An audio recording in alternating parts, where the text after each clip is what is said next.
कृष्ण की ज्योति अलौकिक तीनों लोक में छाए रही है।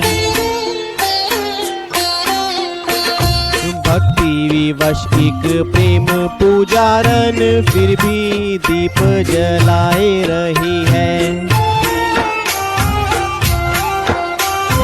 कृष्ण को गोकुल से राधे को,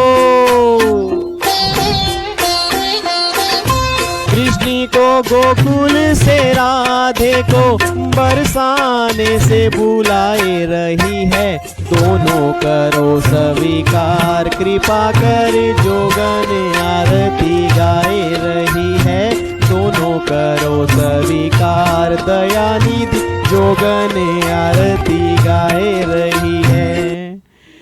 गुड इवनिंग भाई, गुड इवनिंग, गुड इवनिंग सारे नु भाई, की हाल चाल जी? वधिया हो सारे? तंदुरुस्त हो? फैमिली वधिया जी एकदम? बच्चा कहता है फैमिली बहुत वधिया सर।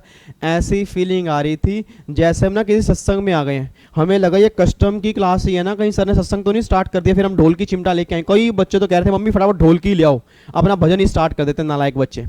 कस्टम की क्लास ही है, अब थोड़ा सा माहौल बन जाता, थोड़ा सा मतलब ऐसा होता है ना, माइंड अगर रिलैक्स हो रहा है ना, पढ़ाई बहुत बढ़िया होती है।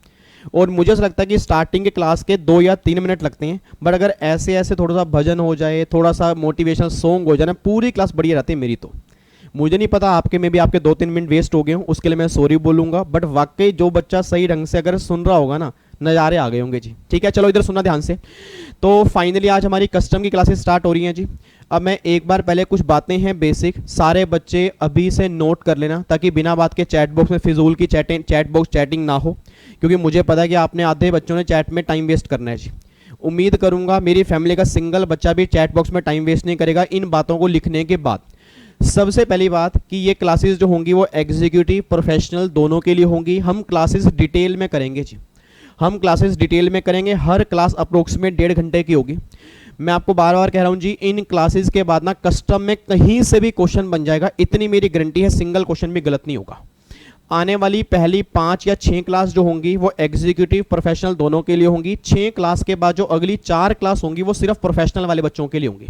अब बच्चे कह रहे हैं सर फिर क्वेश्चन कैसे प्रैक्टिस कराओगे, क्योंकि क्वेश्चन भी तो प्रैक्टिस करने हैं और एग्जीक्यूटिव में गोले भरने वाले हैं और प्रोफेशनल के अंदर बड़े बड़े क्वेश्चन। टेंशन मत लो सर, एग्जीक्यूटिव वालों के एमसीक्यूज के सेशन में अलग लूंगा, साथ साथ हम छोटे छोटे एग्जाम्पल भी करेंगे ताकि हमारी प्रैक्टिस भी होती रहे। और जो बड़े बड़े मिक्स क्वेश्चन होंगे प्रोफेशनल वालों के मैं अलग से लेके आऊंगा। तो प्रोफेशनल वाले बच्चे निश्चिंत हो जाएं जी, 10 नंबर का कस्टम उनके एग्जाम में जितने क्वेश्चन बन सकते हैं वो सारे क्वेश्चन मैक्सिमम मैं सारे प्रैक्टिस करवा दूंगा जी। ठीक है, और यही सेम लेक्चर मैं रेगुलर बैच के हैं और यही सेम लेक्चर यूट्यूब फैमिली को भी दे रहा हूं जी। आराम से आप यूट्यूब पे देख सकते हो। इवन मैं हर बार कस्टम यूट्यूब पे ही डाल देता हूं ताकि हाँ भाई कस्टम में नंबर नहीं करने चाहिए। सिंपल से बात है, जीएसटी की रिवीजन हमने कर दी है, इनकम टैक्स की रिवीजन हम कर चुके हैं और फाइनली कस्टम के जो मेन लेक्चर हैं वही मैं यूट्यूब पर डाल रहा हूँ। आराम से बैठ के आप देख सकते हो जी। बट एक बात ध्यान देना जी, इन लेक्चर्स को मैं कभी भी डिलीट कर दूंगा, इन लेक्चर्स को मैं कभी भी डिलीट कर दूंगा। बच्चा कह रहा सर अभी मत करना, अभी नहीं करूंगा, आराम से देख लो, आराम से देख लो, नोट्स बना लेना। नोट्स वैसे मैं टेलीग्राम चैनल पे डाल दूंगा, नोट्स बनाने की रिक्वायरमेंट भी नहीं है। अगर मैं सिंपल सी बात बोलूँ, नोट्स भी टेलीग्राम पे डाल दूंगा, नोट्स बनाने की रिक्वायरमेंट नहीं है। बट अगर आपको लगता है कि नहीं मुझे हाथ से नोट्स बनाने हैं, फिर तो उससे बढ़िया कोई काम ही नहीं है।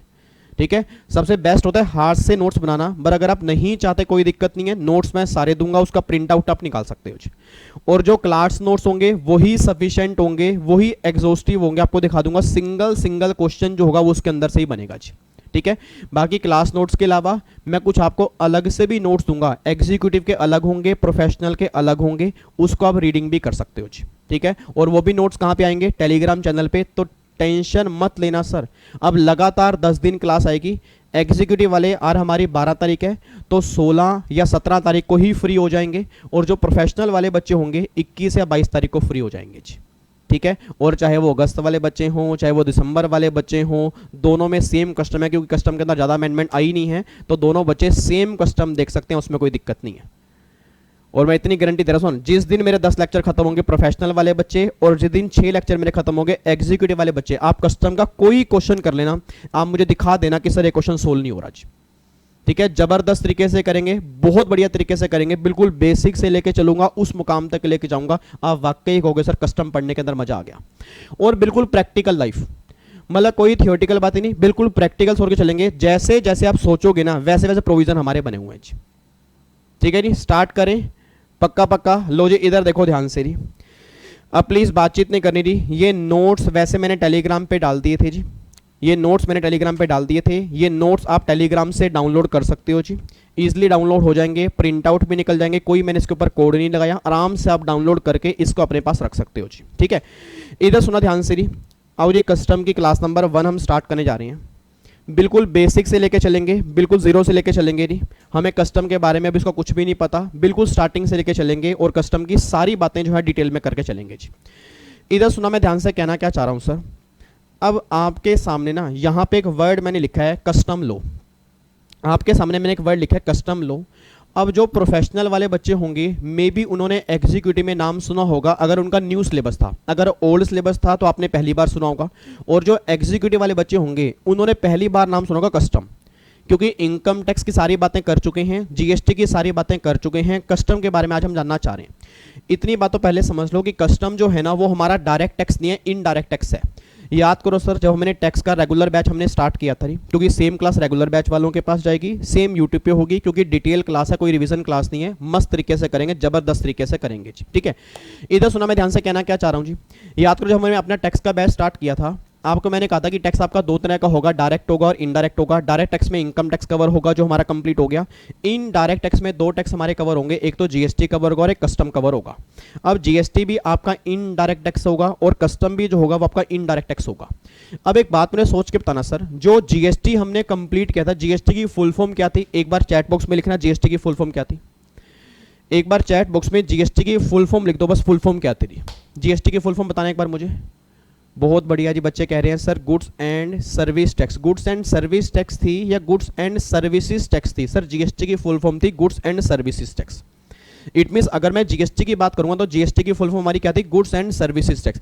मतलब ऐसा टैक्स जो हमारा गुड्स पे भी एप्लीकेबल होगा, सर्विस पे भी एप्लीकेबल होगा, और गुड्स एंड सर्विस दोनों की सप्लाई पर हमारा जीएसटी एप्लीकेबल होगा।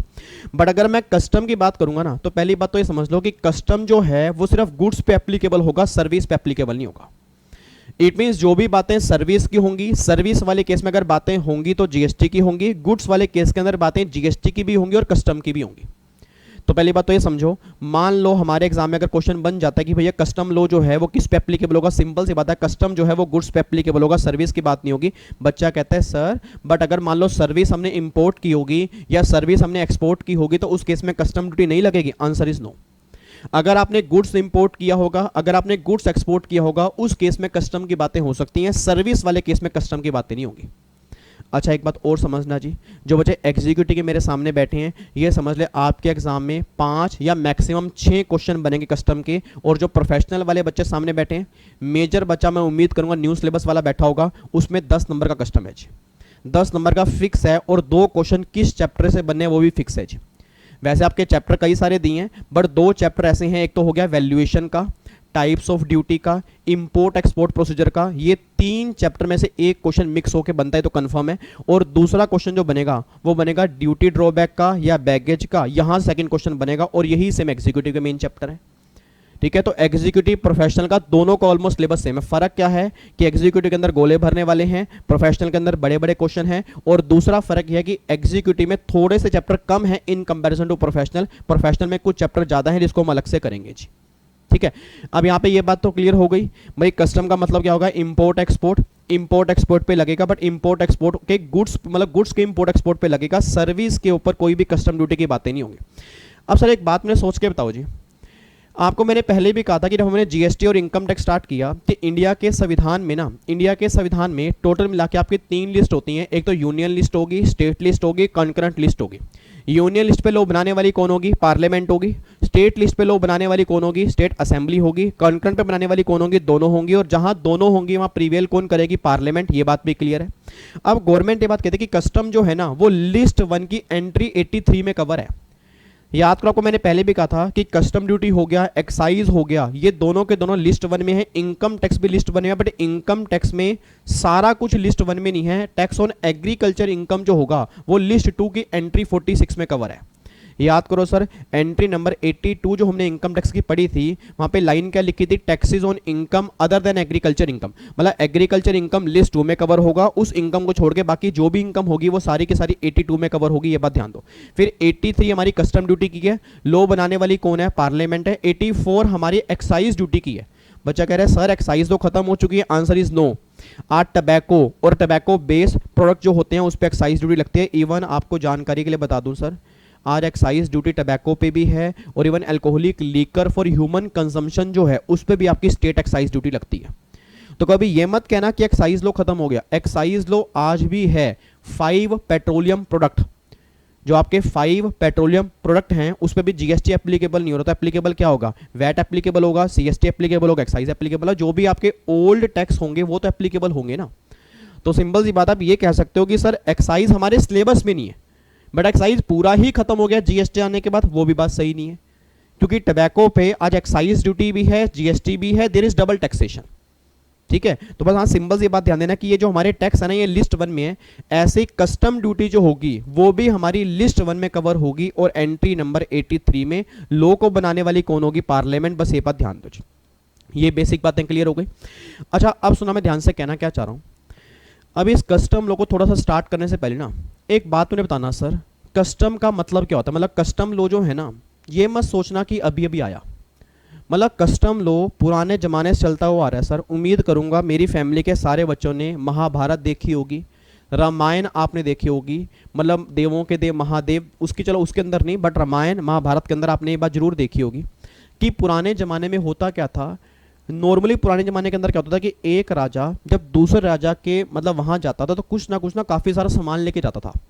आपने कई बार देखा होगा वहाँ एक बड़ी सी थाल, मतलब बड़ा सा थाल होता था, उसके अंदर काफ़ी सारे हीरे जवाहरात मोती लेके जाता था। फॉर एग्जाम्पल ऐसे मान लो, एक मिनट रुकना, हाँ यहाँ पे एक बॉक्स पड़ा है। अब जैसे मान लो मैं एक देश का राजा हूँ जी, ठीक है, उस ज़माने की बात कर रहा हूँ जी। उस ज़माने में क्या था कि मैं एक देश का राजा हूँ, मैं आपके उसमें राजा के पास आया तो मैं क्या करूँगा, साथ में मेरे जो छोटे दरबान होंगे वो क्या करेंगे, हाथ में बड़ा सा थाल लेके जाएंगे और ऐसे आपको पकड़ा देंगे, और जैसे आप मतलब वहाँ पर फिर क्या होगा, ऐसे खोल के देखेंगे, ओ वाओ हीरे जवाहरात मोती इसके अंदर होंगे, और फिर ऐसे बंद कर देंगे। अब सोच के बोलना, ध्यान सुना जी। अब ये कस्टम का मतलब क्या होता है, रीति और रिवाज। अब उस टाइम क्या था, ये लीगल नहीं था। बस उस टाइम क्या था, ये लीगल नहीं था। मतलब अगर एक देश का राजा, मतलब एक सीमा का राजा, उसने अगर दूसरी सीमा के राजा के पास गया तो जब वो सामान लेके जाएगा, उस टाइम पर उसको नॉर्मली बोलते थे कर, मतलब कर नॉर्मली टैक्स होता है ना। अब यहाँ पे यहाँ से वहाँ ले गए तो एक्चुअल में यहाँ से वहाँ लेके जाने के लिए आपको एक पेमेंट करनी पड़ी। उस टाइम क्या हो गया था, आपने बड़ी सी थाली बना के दे दी, बट गवर्नमेंट कहती है अब उसको लीगल फॉर्म में कन्वर्ट कर दिया है कि अगर अब यहाँ पे एक जगह का राजा दूसरी जगह के राजा की बात नहीं हो रही, अब तो यह है कि अगर एक कंट्री से दूसरी कंट्री में सामान आएगा या दूसरी कंट्री से इस कंट्री में सामान आएगा, उस केस में कस्टम ड्यूटी की बात होगी। तो मतलब सिंपल सी बात है सर, कस्टम का जो लॉ है ना वो आज के ज़माने का नहीं है, बहुत पुराने टाइम से चलता हुआ आ रहा है, बट हाँ आज ये लीगल रूप ले चुका है, आज इसके एक्ट बन चुके हैं। आप सब जानते हो सर कस्टम के, आपको मैंने पहले भी कहा था कस्टम के आपके 2 एक्ट हैं, तो कस्टम एक्ट 1962 और एक कस्टम टैरिफ एक्ट है। कस्टम टैरिफ एक्ट आपका 1975 है। तो कस्टम के मेनली आपके 2 एक्ट है, नहीं, एक तो कस्टम एक्ट है 1962 है, और एक कस्टम टैरिफ एक्ट है जो आपका 1975 है। बस ये बात ध्यान देना जी, ठीक है। तो पहली बात तो ये समझो कि कस्टम लॉ जो गवर्नमेंट लेकर आई है, कस्टम का मतलब क्या होता है कि अगर आप इंडिया की टेरिटरी से बाहर जा रहे हो या बाहर की टेरिटरी से इंडिया में आ रहे हो, उस केस में आपको एक ड्यूटी की पेमेंट करनी पड़ती है। वो ड्यूटी 2 तरह की होती है। अगर वो सामान इंपोर्ट में कवर होगा तो आप इंपोर्ट ड्यूटी पे करोगे, अगर वो सामान एक्सपोर्ट में कवर होगा तो आप एक्सपोर्ट ड्यूटी पे करोगे। इन दोनों को ही हम नाम क्या देंगे, कस्टम ड्यूटी नाम देंगे जी। और कस्टम के 2 एक्ट हमारे हैं जी, एक तो कस्टम एक्ट 1962 और एक कस्टम टैरिफ एक्ट आपका 1975 है। और एक बच्चा कहता है सामने बैठा है, कह रहा भाई तन्ने कुछ समझ में आ रहा क्या? मैंने तो कुछ समझ में ना आ रहा, मेरे तो बस ये समझ में आया कि कस्टम जो है वो गुड्स पे एप्लीकेबल होगा, इंपोर्ट एक्सपोर्ट पे एप्लीकेबल होगा, कस्टम को बनाने वाली पार्लियामेंट है, लिस्ट 1 से बनाने वाली है, सर्विस पे कस्टम नहीं लगेगा, कस्टम के 2 एक्ट हैं। बस ये सारी बातें मेरे को समझ में आई और कुछ भी समझ में नहीं आया। तो मेरे बच्चे और क्या समझना है, अभी तो मैंने बताया यही है, अभी तक मैंने यही तो बताया कि कस्टम है क्या, सिर्फ मैंने कस्टम के वर्ड को एलोबरेट किया, बस मैंने और कुछ भी नहीं कहा जी। अब सुना, थोड़ा सा आगे चलते हैं। अब जब मैंने कहा कि कस्टम के 2 एक्ट हैं जी, अभी इस नोट्स को हम पढ़ेंगे जी। अभी सिर्फ मैं बेस क्लियर कर रहा हूँ, बैकग्राउंड क्लियर कर रहा हूँ, अभी मैं नोट्स से पढ़ा ही नहीं रहा। मैं छोटी छोटी बातें जो नॉर्मली हमारे दिमाग में आती हैं उसको सोल्व कर रहा हूँ, फिर हम इस नोट्स के ऊपर आएंगे जी। ठीक है, अब यहाँ पे बच्चा कहता है सर, मैंने कहा हाँ, कहता सर ये बात समझ नहीं आ रही, जैसे आपने जीएसटी में तो कहा था भाई जीएसटी एक्ट हो गया, भाई सीजीएसटी हो गया, एसडीएसटी हो गया, यूटीजीएसटी हो गया, आईजीएसटी हो गया, वो सारे एक्ट हैं। ऐसे इनकम टैक्स में आपने कहा भाई इनकम टैक्स एक्ट 1962 है, बट आपने कस्टम में कहा 2 एक्ट हैं, ऐसा क्यों है भाई? कस्टम में 2 एक्ट होने का रीजन क्या है भाई? आपने कहा जी एक तो कस्टम एक्ट 1962 है और एक कस्टम टैरिफ एक्ट 1975 है, तो गवर्नमेंट ने ये दोनों एक्ट क्यों बनाए, इसका रीजन क्या है वो मैं अब आपको बताने जा रहा हूं सर। एक बात मैंने सोच के बताना सर, एक बात मैंने सोच के बताओ। आज जीएसटी में पूरी क्लास मुझे आंसर दे दे जी, जीएसटी आपको हो चुका है। अच्छा, एक मैंने डिस्क्लेमर आपको दिया था पहले भी, जिन लोगों का जीएसटी हो चुका है वही अगर पहले कस्टम देखेंगे थोड़ी अच्छी बात होगी, उन्हें बढ़िया समझ में आएगा। ठीक है, बट हाँ जिनके एग्जाम अभी अगस्त में हैं वो तो देख लें, साथ कोई दिक्कत नहीं है। बट जिनके एग्जाम दिसंबर में, अगर कोई बच्चा वैसे सामने बैठ के देख रहा है तो उससे पहले मैं यही कहूँगा कि पहले जीएसटी देखना, फिर बाद में कस्टम पे आना, और बढ़िया आपको समझ में आएगा। हाँ, अगर है ही अगस्त में, मजबूरी है कि पहले देखना है, फिर मैं कुछ नहीं कह सकता, फिर अभी देख लो। बट जीएसटी के बाद अगर देखोगे बहुत बढ़िया क्लैरिटी होगी, इतना मुझे पता है, क्योंकि कुछ सारी काफ़ी सारी बातें ना इंटरलिंक होंगी। तो फिर आपको मैं बोलूँगा याद करो जीएसटी में किया था, अब अगर आपने जीएसटी ही नहीं किया होगा तो फिर पढ़ने में दिक्कत आएगी। बट इतना मुश्किल नहीं है बिल्कुल सिंपल सा सर। आपको दिखाऊंगा कस्टम, इवन इनकम टैक्स और जीएसटी में सबसे आसान जो है वो कस्टम है, और मेरे अकॉर्डिंग ना फ्री के नंबर हैं जी। ये कई बच्चे हंस रहे हैं, बच्चा कह रहा है अच्छा आप तो बन चुके हो ना तभी आप कह रहे हो फ्री के नंबर। मैं आपको दिखाऊंगा सर। प्रोफेशनल वाले बच्चे ध्यान दें, जिस दिन मेरी 10 क्लास खत्म होंगी उस दिन के बाद मैं आपसे पूछूंगा ये सारे क्वेश्चन एग्जाम के, इवन सीए वाले क्वेश्चन दिखा दूंगा सर, सीए फाइनल वाले क्वेश्चन दिखा दूंगा, सीएमए वाले फाइनल क्वेश्चन दिखा दूंगा, आपके प्रोफेशनल वाले दिखा दूंगा। आप सिंगल क्वेश्चन सोल्व नहीं करोगे फिर आप मुझे बोल देना। और एग्जीक्यूटिव वाले तो भूल ही जाएं सर, उनको तो गिरे हुए क्वेश्चन लगेंगे, सारे बिल्कुल गिरे हुए लगेंगे, आपको क्वेश्चन उठाने पड़ेंगे। बस आपने मेरी बातों को ना यहाँ पे आके सिर्फ 1.5 घंटा सुनना है, समझना है, और कुछ नहीं करना, सारी बातें अपने आप रिकॉल हो जाएंगी जी। अब सुना ध्यान से, मैंने क्या बोला कि बच्चा कहता सर आपने इनकम टैक्स में कहा था भाई एक एक्ट है, और ऐसे जीएसटी में भी आपने सिर्फ एक ही एक्ट की बात की थी। वो बात अलग है कि जीएसटी में 35 एक्ट हैं, बट हाँ सबके अलग अलग एक्ट बने हुए हैं, बट कस्टम में 2 एक्ट क्यों हैं? मेरा पूरी क्लास से क्वेश्चन है जी, आप मुझे आंसर दो। अब अगर आप लोगों ने जीएसटी कर लिया है, जीएसटी हो चुका है, याद करो जीएसटी के टोटल मिला के आपके 4 रेट मैंने कहा था, 5%, 12%, 18%, 28%। मतलब अगर चाहे गुड्स की सप्लाई करोगे चाहे सर्विस की करोगे, या तो 5 लगेगा या 12 लगेगा या 18 लगेगा या 28 लगेगा, यही 4 रेट होंगे। इनकम टैक्स में भी रेट थोड़े बहुत होते हैं, स्लैब रेट होंगे, फिक्स रेट होंगे, इनकम टैक्स में वही रेट होंगे। बट एक बात सोच के बोलना, क्या कस्टम में आज हम एक ही गुड्स इंपोर्ट करते हैं? कस्टम में क्या आज हम एक ही गुड्स इंपोर्ट करते हैं या हजारों गुड्स इंपोर्ट करते हैं? हजारों गुड्स इंपोर्ट करते हैं। अब मान लो सामने मेरे बच्चा बैठा है साक्षी, साक्षी ने फॉर एग्जांपल मान लो ये रिमोट इंपोर्ट किया, उसके बाद क्या नाम है आपका अमृता, अमृता ने मान लो ये पेन इंपोर्ट किया, प्रखर ने मान लो ये माउस इंपोर्ट किया, क्या नाम आपका हर्षित ने मान लो कैलकुलेटर इंपोर्ट किया, दृष्टि ने फॉर एग्जांपल मान लो ये पेन इंपोर्ट किया, उसके बाद फिर हिमांशी ने फॉर एग्जांपल मान लो ये हैंकी इंपोर्ट किया। मतलब कहना क्या चाह रहा हूं कि अगर अलग अलग वैरायटी के गुड्स अगर इंपोर्ट किए होंगे तो क्या सब पे एक ही रेट एप्लीकेबल होगा या कई रेट एप्लीकेबल होंगे? कई रेट एप्लीकेबल होंगे। और अगर उन पे कई रेट एप्लीकेबल होंगे तो सोच के बोलना सर, अगर इतने सारे रेट अगर मैं एक ही एक्ट में लिख दूंगा तो भाई साहब आप खुद सोच लो एक्ट कितना मोटा बन जाएगा। सर थोड़ा सा अगर आप दिमाग लगाओगे आपको बातें समझ में आएंगी। अगर मैं सारे फॉर एग्जांपल अगर हजारों गुड्स हैं और अगर हजारों रेट, ऑब्वियस सी बात है हर गुड्स पे अलग अलग रेट होगा जी, और अगर हर गुड्स पे अलग अलग रेट होगा, अगर मैं हजारों रेट आपके एक ही एक्ट में लिख दूंगा, आप इमेजिन करके देखना कि कितना मोटा एक्ट बन जाएगा। क्या उस एक्ट को पढ़ पाओगे? Answer is no. तो गवर्नमेंट ने क्या बोला भाई, जब हजारों आइटम इंपोर्ट करनी है, हजारों एक्सपोर्ट करनी है, इतने सारे रेट होंगे तो रेट का ना अलग ही एक्ट बना दो भाई, क्लेश ही खत्म करो, स्यापा ही खत्म करो। भैया अगर कोई बोले ना कि भैया रेट देखने हैं तो भैया रेट तो फिर कस्टम एक्ट के अंदर मत जा, कस्टम टैरिफ एक्ट में जा। और नाम से पता लग रहा है टैरिफ का मतलब क्या हो गया? रेट होगा। तो कस्टम टैरिफ एक्ट जो है उसमें कस्टम के रेट हैं और कस्टम एक्ट जो है उसमें कस्टम के प्रोविजन है। बस ये बात ध्यान दो जी, ठीक है। क्या नाम आपका? क्या नाम है? कोमल। अब कोमल कह रही है सर जैसे आपने कहा भाई कस्टम टैरिफ एक्ट में कस्टम के रेट हैं, तो ऐसे ही जो जीएसटी के प्रोविजन हैं और जीएसटी के रेट क्या वो सेम एक्ट में? Answer is yes. Income tax के प्रोविजन, इनकम टैक्स के रेट सेम एक्ट में है, बट कस्टम के प्रोविजन कस्टम एक्ट 1962 में है और कस्टम के रेट जो है वो कस्टम टैरिफ एक्ट 1975 में। ये बात अपने दिमाग में डाल के चलना। अब ये बात क्लियर हो गई भाई, प्रोविजन के लिए अलग एक्ट बना हुआ है और रेट के लिए अलग एक्ट बना हुआ है, ये बात क्लियर हो गई।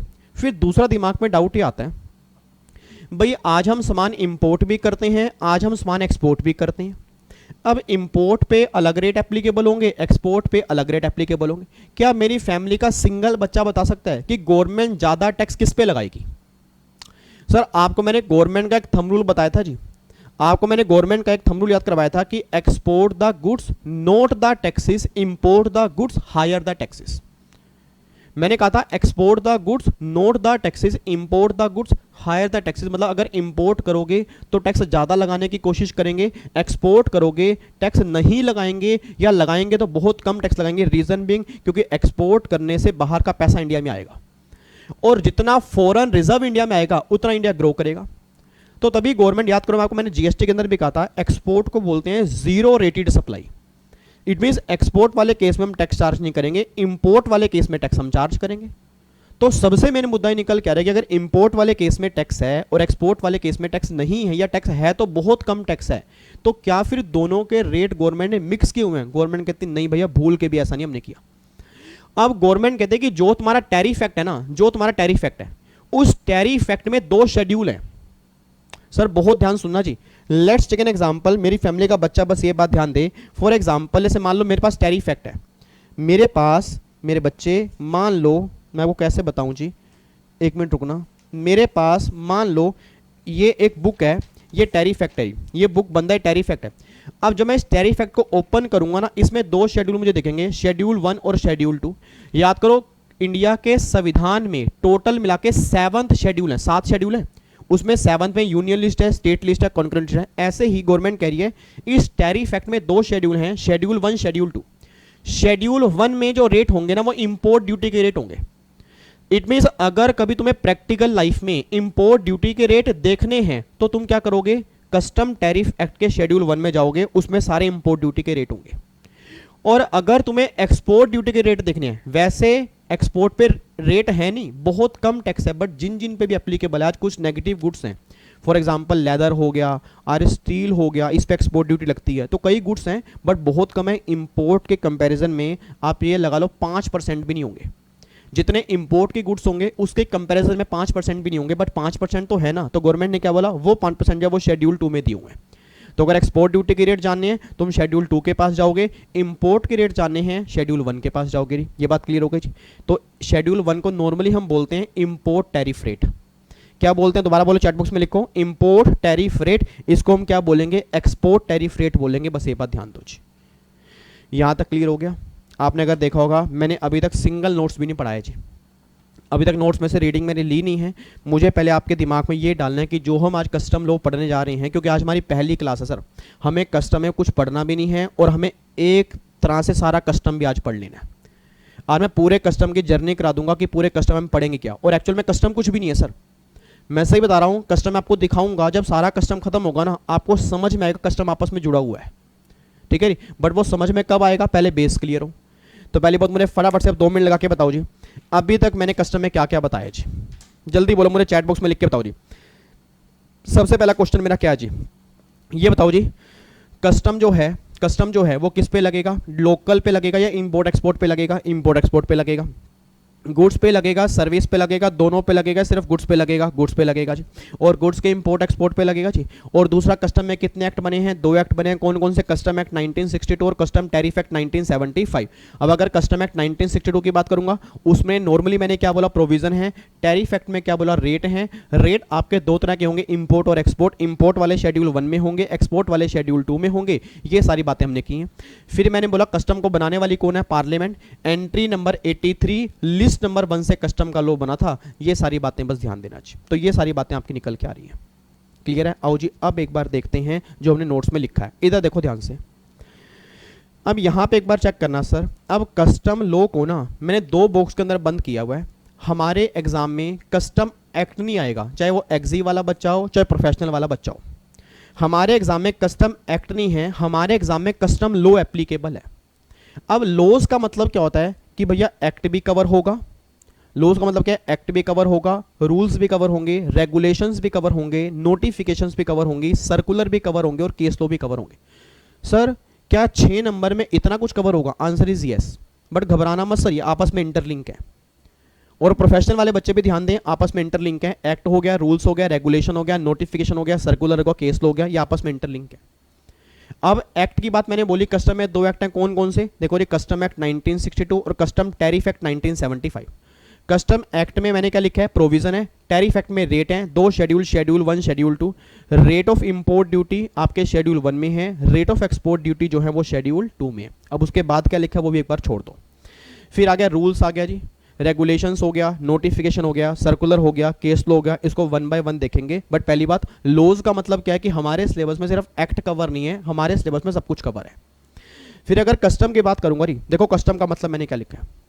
कस्टम का मतलब लिखा है it is a duty, it is a duty levied on goods. बहुत ध्यान से पढ़ना चाहिए। It is a duty levied on goods imported into India, export from India. Imported into India, export from India, rate specified under custom tariff act 1975। ये custom का मतलब है जी। और अगर आपने ध्यान से देखा हो, मैंने इस डेफिनेशन में काफ़ी सारी चीज़ों को बॉक्स किया हुआ है, उसके बाद 1 2 3 4 5 6 करके लिखा है। उन सारी बातों को अलग अलग एनालाइज करेंगे, फिर समझेंगे एक्चुअल में कस्टम है क्या। इधर सुना, मैं ध्यान से कहना क्या चाह रहा हूं जी। अब यहां पे गवर्नमेंट कह रही है इट इज ए ड्यूटी। अब ये ड्यूटी का मतलब क्या है? याद करो सर, आपको मैंने जब जीएसटी की डेफिनेशन करवाई थी, जब मैंने जीएसटी की डेफिनेशन कराई, क्या मेरी क्लास में सिंगल बच्चा भी इंटेलिजेंट है जो मुझे चैट बॉक्स में लिख के बता दे कि जीएसटी की डेफिनेशन किस आर्टिकल में आपने की थी? एक बार चैट बॉक्स में लिख के बताना चाहिए। कोई बच्चा क्लास में इंटेलिजेंट हो, ये बता दे कि जीएसटी की डेफिनेशन जो है हमने किस आर्टिकल में की थी? एक बार लिख के बताना। आर्टिकल नंबर 366(12)A हमने वहां पे किया था। और याद करो आर्टिकल नंबर 366(12)A, वहां पे क्या लिखा था? GST is a tax, GST is a tax on supply of goods और सर्विस और both except alcoholic liquor for human consumption. मतलब GST is a tax, income tax is a tax, custom is a duty. Custom is a duty, GST is a tax, GST is a tax, custom is a duty. और जबकि हैं दोनों indirect हैं जी। और मे भी अगर आपको पता हो, एक्साइज भी एक ड्यूटी थी, कस्टम भी एक ड्यूटी है, जीएसटी एक टैक्स है, इनकम टैक्स एक टैक्स है। अब बच्चा कह रहा है सर ये टैक्स और ड्यूटी में फर्क क्या होता है? ड्यूटी वर्ड जो हम यूज करते हैं वो नॉर्मली तब यूज करते हैं अगर मैन्युफैक्चरिंग की बातें हो रही है नॉर्मली। जैसे अब एक बात मुझे बताना चाहिए, मैन्युफैक्चरिंग पर पहले एक्साइज ड्यूटी लगती थी जी, इंपोर्ट एक्सपोर्ट पे क्या लगती है? कस्टम ड्यूटी लगती है। तो एक्चुअल में ड्यूटी कुछ नहीं है, ड्यूटी एक वाइड टर्म है, ड्यूटी एक टैक्स की वाइड टर्म है। इन दोनों में सेम चीजें नहीं है, हैं दोनों अलग अलग। बट जब मैं कस्टम की बातें करूंगा, जब मैं एक्साइज की बातें करूंगा, वहां पे हम ड्यूटी वर्ड यूज करेंगे। जब मैं जीएसटी और इनकम टैक्स की बातें करूंगा तो वहां पे हम टैक्स वर्ड यूज करेंगे। एक बार चेक करना, देखो यहां पे क्या लिखा हुआ है। ड्यूटी का मतलब क्या है? Duty is a fee charge by the government on manufacturing and import export. Manufacturing पे कौन सी ड्यूटी लगेगी? एक्साइज ड्यूटी लगेगी। इंपोर्ट एक्सपोर्ट पे क्या लगेगा? कस्टम ड्यूटी लगेगा। तो गवर्नमेंट कह रही है कि ड्यूटी एक फी है जो चार्ज की है गवर्नमेंट ने। किस पे चार्ज किया है? मैन्युफैक्चरिंग और इंपोर्ट एक्सपोर्ट पे चार्ज किया, उसको हम ड्यूटी में कवर कर रहे हैं। तो ये डेफिनेशन बिल्कुल सिंपल सी है कि भैया ड्यूटी का मतलब क्या है। ये बात तो क्लियर हो गई कि हमें एग्जाम में कस्टम टैक्स नहीं लिखना, हमें एग्जाम में जब भी बातें होंगी वो इंपोर्ट ड्यूटी में कहूँगा। मैं कभी ये नहीं कहूँगा इंपोर्ट टैक्स, मैं कभी ये नहीं कहूँगा एक्सपोर्ट टैक्स, मैं ऑलवेज क्या कहूँगा? इंपोर्ट ड्यूटी है, एक्सपोर्ट ड्यूटी है, दोनों ही हमारी कस्टम ड्यूटी है। Duty means duty is a fee charge by government of India on manufacturing और इंपोर्ट एक्सपोर्ट। अब यहाँ पे गवर्नमेंट कह रहे कि custom is a duty levied on goods. अब सुना ध्यान से मैं कहना क्या चाह रहा हूँ। मेरा पूरी क्लास से क्वेश्चन है जी, मेरा पूरी क्लास से क्वेश्चन है। सीधे होके बैठो, पहले बिल्कुल सीधे होके बैठो। सर यहाँ पे कोई जगराता नहीं चल रहा, मतलब कई बच्चे झपकियाँ लेनी स्टार्ट कर चुके हैं। कई बच्चे तो झपकियाँ ले रहे हैं, उनको पता ही नहीं वो क्लास के अंदर बैठे या नहीं बैठे। कह रहे सर आंखों में नींद भरी पड़ी है। जिसको नींद आ रही है हो सके तो एक एक बाल्टी अपने ऊपर गिर लो जी, कोई बात नहीं, कपड़े गीले होंगे, कोई दिक्कत है, कम से कम नींद तो खुल जाएगी। और जो बच्चा ये गलत फहमी के अंदर बैठा है कि चलो सर ने बोल दिया कि 5-6 नंबर या 10 नंबर फ्री के हैं तो नंबर तो ले ही लेंगे। सर फ्री का मतलब ये नहीं है कि नंबर फ्री में बट रहे हैं। फ्री का नंबर ये है कि अगर आपने लेक्चर सही ढंग से देख लिए, बस ये यूट्यूब वाले ही देख लिए, तो काम हमारा खत्म हो जाएगा, बात खत्म हो गई बस। बट अगर ये भी सही ढंग से नहीं देखोगे तो क्वेश्चन सोल्व नहीं होंगे एग्जाम में, बस ये बात ध्यान दो। और बताओ मैं अपने लिए क्या करूं सर? इसके बाद तो फिर मैं जान ही दे सकता हूं सर, सही बताऊं। अगर मैं सारे लेक्चर अब ये कस्टम के अगर मैं यूट्यूब पे डाल रहा हूं तो आराम से घर बैठ के आप देख सकते हो, तो और बताओ मैं क्या करूंगा आपके लिए? और मैंने इतनी भी गारंटी दे दी कि एग्जाम का, इवन सीएस का नहीं, मैं कह रहा हूं सीए सीएमए का कोई क्वेश्चन उठा के कर देना, आप सारे क्वेश्चन सोल्व कर दोगे। बताओ उससे बड़ी गारंटी मैं क्या दूंगा। तो देखने तो आपको ही पड़ेंगे ना सर। अब आपके अंदर कैलिबर होना चाहिए, कैलिबर मेरे अंदर तो है, पैशन है कि मैं पढ़ा दूंगा, बट पढ़ना तो आपको है ना। तो जो बच्चे ये विष्णु भगवान का अवतार बन के बैठे हैं, आराम से टेढ़े होके बैठे हैं, सर सीधे होके बैठो। आपको मैंने पहले भी कहा था सीधे क्लास बिल्कुल सीधे होके देखा करो, तब जाके पढ़ने का मजा आएगा। इधर सुना ध्यान से, मैं कहना क्या चाह रहा हूं जी। अब यहां पे इन्होंने लिखा है कस्टम जो है it is a duty levied on goods. अब सुना ध्यान से, मैं कहना क्या चाह रहा हूं। मेरा पूरी क्लास का क्वेश्चन है, यहां पे लाइन में क्या लिखा है, it is a duty levied on goods और सर्विस और बोथ। एक बार पढ़ के बताओ ना क्या लिखा है भाई। कस्टम एक ड्यूटी है, custom is a duty is a levied on goods और सर्विस और बोथ। क्या कह रहे हैं, it is a duty levied on goods, मतलब कस्टम एक ड्यूटी है जो गुड्स पे लेवी होगी, सर्विस पे लेवी नहीं होगी। कस्टम एक ड्यूटी है जो गुड्स पे लेवी होगी, सर्विस पे लेवी नहीं होगी। अब एक बच्चा देखो अपने आप ही स्टार्ट हो गया, मैंने पूछा भी नहीं, बच्चा अपने आप स्टार्ट हो गया, कह रहा है गुड्स की डेफिनेशन तो हमने की थी ना वो सेक्शन 252 में जीएसटी में, कि गुड्स के अंदर लिखा था goods means every kind of movable property other than money and security including actionable claim. गलती से भी वो डेफिनेशन यहां मत बोल देना सर, गलती से भी ना वो डेफिनेशन यहां मत बोल देना, क्योंकि वहां जो आपने गुड्स की डेफिनेशन की थी वो सेम यहां पे नहीं है। पहली बात तो ये सर, वो हमने किया जीएसटी में, कि जीएसटी में गुड्स का मतलब है, क्योंकि जीएसटी गुड्स पर भी है, जीएसटी गुड्स पे भी है, जीएसटी सर्विस पे भी है, जीएसटी दोनों पे है, बट मेनली क्या है कि जीएसटी लगता है लोकल ट्रांजैक्शन पे। नो डाउट अगर आप गुड्स की इंपोर्ट करोगे तो जीएसटी और कस्टम दोनों लगेंगे, सर्विस पे अपना कस्टम है ही नहीं, तो मेनली जीएसटी कहां लगेगा, लोकल पे, और ये कहां लगेगा, इंपोर्ट एक्सपोर्ट पे। तो गवर्नमेंट कह रही है कि जब बातें जीएसटी की करोगे तो उसके लिए गुड्स का मतलब क्या हो गया, 252 गुड्स की डेफिनेशन पढ़ लो। बट जब बातें कस्टम की होंगी तो कस्टम में गुड्स का मतलब क्या होगा, तो कस्टम में गुड्स का मतलब डिफाइन किया हुआ है। तो इन दोनों को ना अलग अलग लेके चलना सर, क्योंकि आपके एग्जाम में कंफर्म क्वेश्चन बन जाएगा कि what is the difference between goods definition under GST and goods definition under custom. अब जब आपको इन दोनों का फर्क ही नहीं पता होगा तो एग्जाम में आप क्या लिख के आओगे। तो सबसे पहले हम ये देखने जा रहे हैं कि गुड्स की डेफिनेशन कस्टम में क्या है, जीएसटी की ऑलरेडी हम पहले कर चुके हैं। एक बार अब यहाँ पे चेक करना जी, यहाँ पे क्या लिखा हुआ है, ये आपके सामने गुड्स की डेफिनेशन है। पहला फर्क क्या आ रहा है जी, पहला फर्क क्या आ रहा है, जीएसटी में गुड्स की डेफिनेशन एग्जॉस्टिव थी, वहां पे लिखा था गुड्स मींस। मैं दोबारा बोलूंगा जी, जीएसटी में गुड्स की डेफिनेशन एग्जॉस्टिव थी, वहां पे क्या लिखा था, गुड्स मींस। कस्टम में गुड्स की डेफिनेशन एग्जॉस्टिव नहीं है, इंक्लूसिव है, यहां पे लिखा है गुड्स इंक्लूड्स। अब यहां पे गवर्नमेंट कहना चाह रही है गुड्स इंक्लूड्स क्या, vessel, aircraft and vehicle. Government कह रही है वेसल, एयरक्राफ्ट, व्हीकल। ऐसा एक बात सोच के बोलना, वेसल, एयरक्राफ्ट, व्हीकल, क्या यही गुड्स हैं या ये भी गुड्स हैं? सर ये भी गुड्स हैं। वो ये नहीं कह रहे कि वेसल ही गुड्स है, वो ये नहीं कह रहे कि शिप ही गुड्स है, वो ये नहीं कह रहे कि व्हीकल ही गुड्स है, वो ये नहीं कह रहे एयरक्राफ्ट ही गुड्स है, वो कह रहे हैं गुड्स इंक्लूड्स वेसल, एयरक्राफ्ट और व्हीकल, ये भी गुड्स हैं जी। और दूसरा फिर गुड्स में क्या कवर हो गया, goods include stores, goods includes stores. अब ये स्टोर्स क्या होते हैं वो भी डिस्कस करेंगे। Goods include baggage, goods include baggage, goods include currency and negotiable instrument and goods includes any other kind of movable property, ये भी गुड्स में इंक्लूड हो जाएगी। अब मुझे पता है आपके दिमाग में एक विचारों का भमंडर बन चुका है, आपके दिमाग में कई सारे थॉट्स आ चुके हैं। ये कई नालायक बच्चे मेरे सामने बैठे हैं, कह रहे सर दिमाग ना ऐसे ऐसे हो गया, मतलब दिमाग में कई क्वेश्चन चल रहे हैं, समझ नहीं आ रहे वो। एक बच्चा कहता सर मेरे तो क्वेश्चन ये चल रहा है कि इन्होंने लास्ट में लिखा goods includes any other kind of movable property, तो ऑब्वियस सी बात है वेसल, एयरक्राफ्ट, व्हीकल ये मूवेबल होते हैं, स्टोर्स मूवेबल होते हैं, बैगेज मूवेबल होते हैं, करेंसी मूवेबल होती है, मतलब ये सब चीजें मूवेबल होती हैं। तो फिर इन्होंने ऐसा क्यों नहीं लिखा goods includes every kind of movable property, ये लिख देते। भाई सिंपल सी बात है, जब उन्होंने लिख दिया भाई जो ऊपर चीजें दी हैं वो भी तो मूवेबल हैं, क्योंकि उन्होंने क्या लिखा any other kind of movable property, मतलब ऊपर वाली मूवेबल प्रॉपर्टी वो तो गुड्स हैं, इसको छोड़ के कोई और भी मूवेबल प्रॉपर्टी होगी ना वो भी गुड्स में कवर हो जाएगी।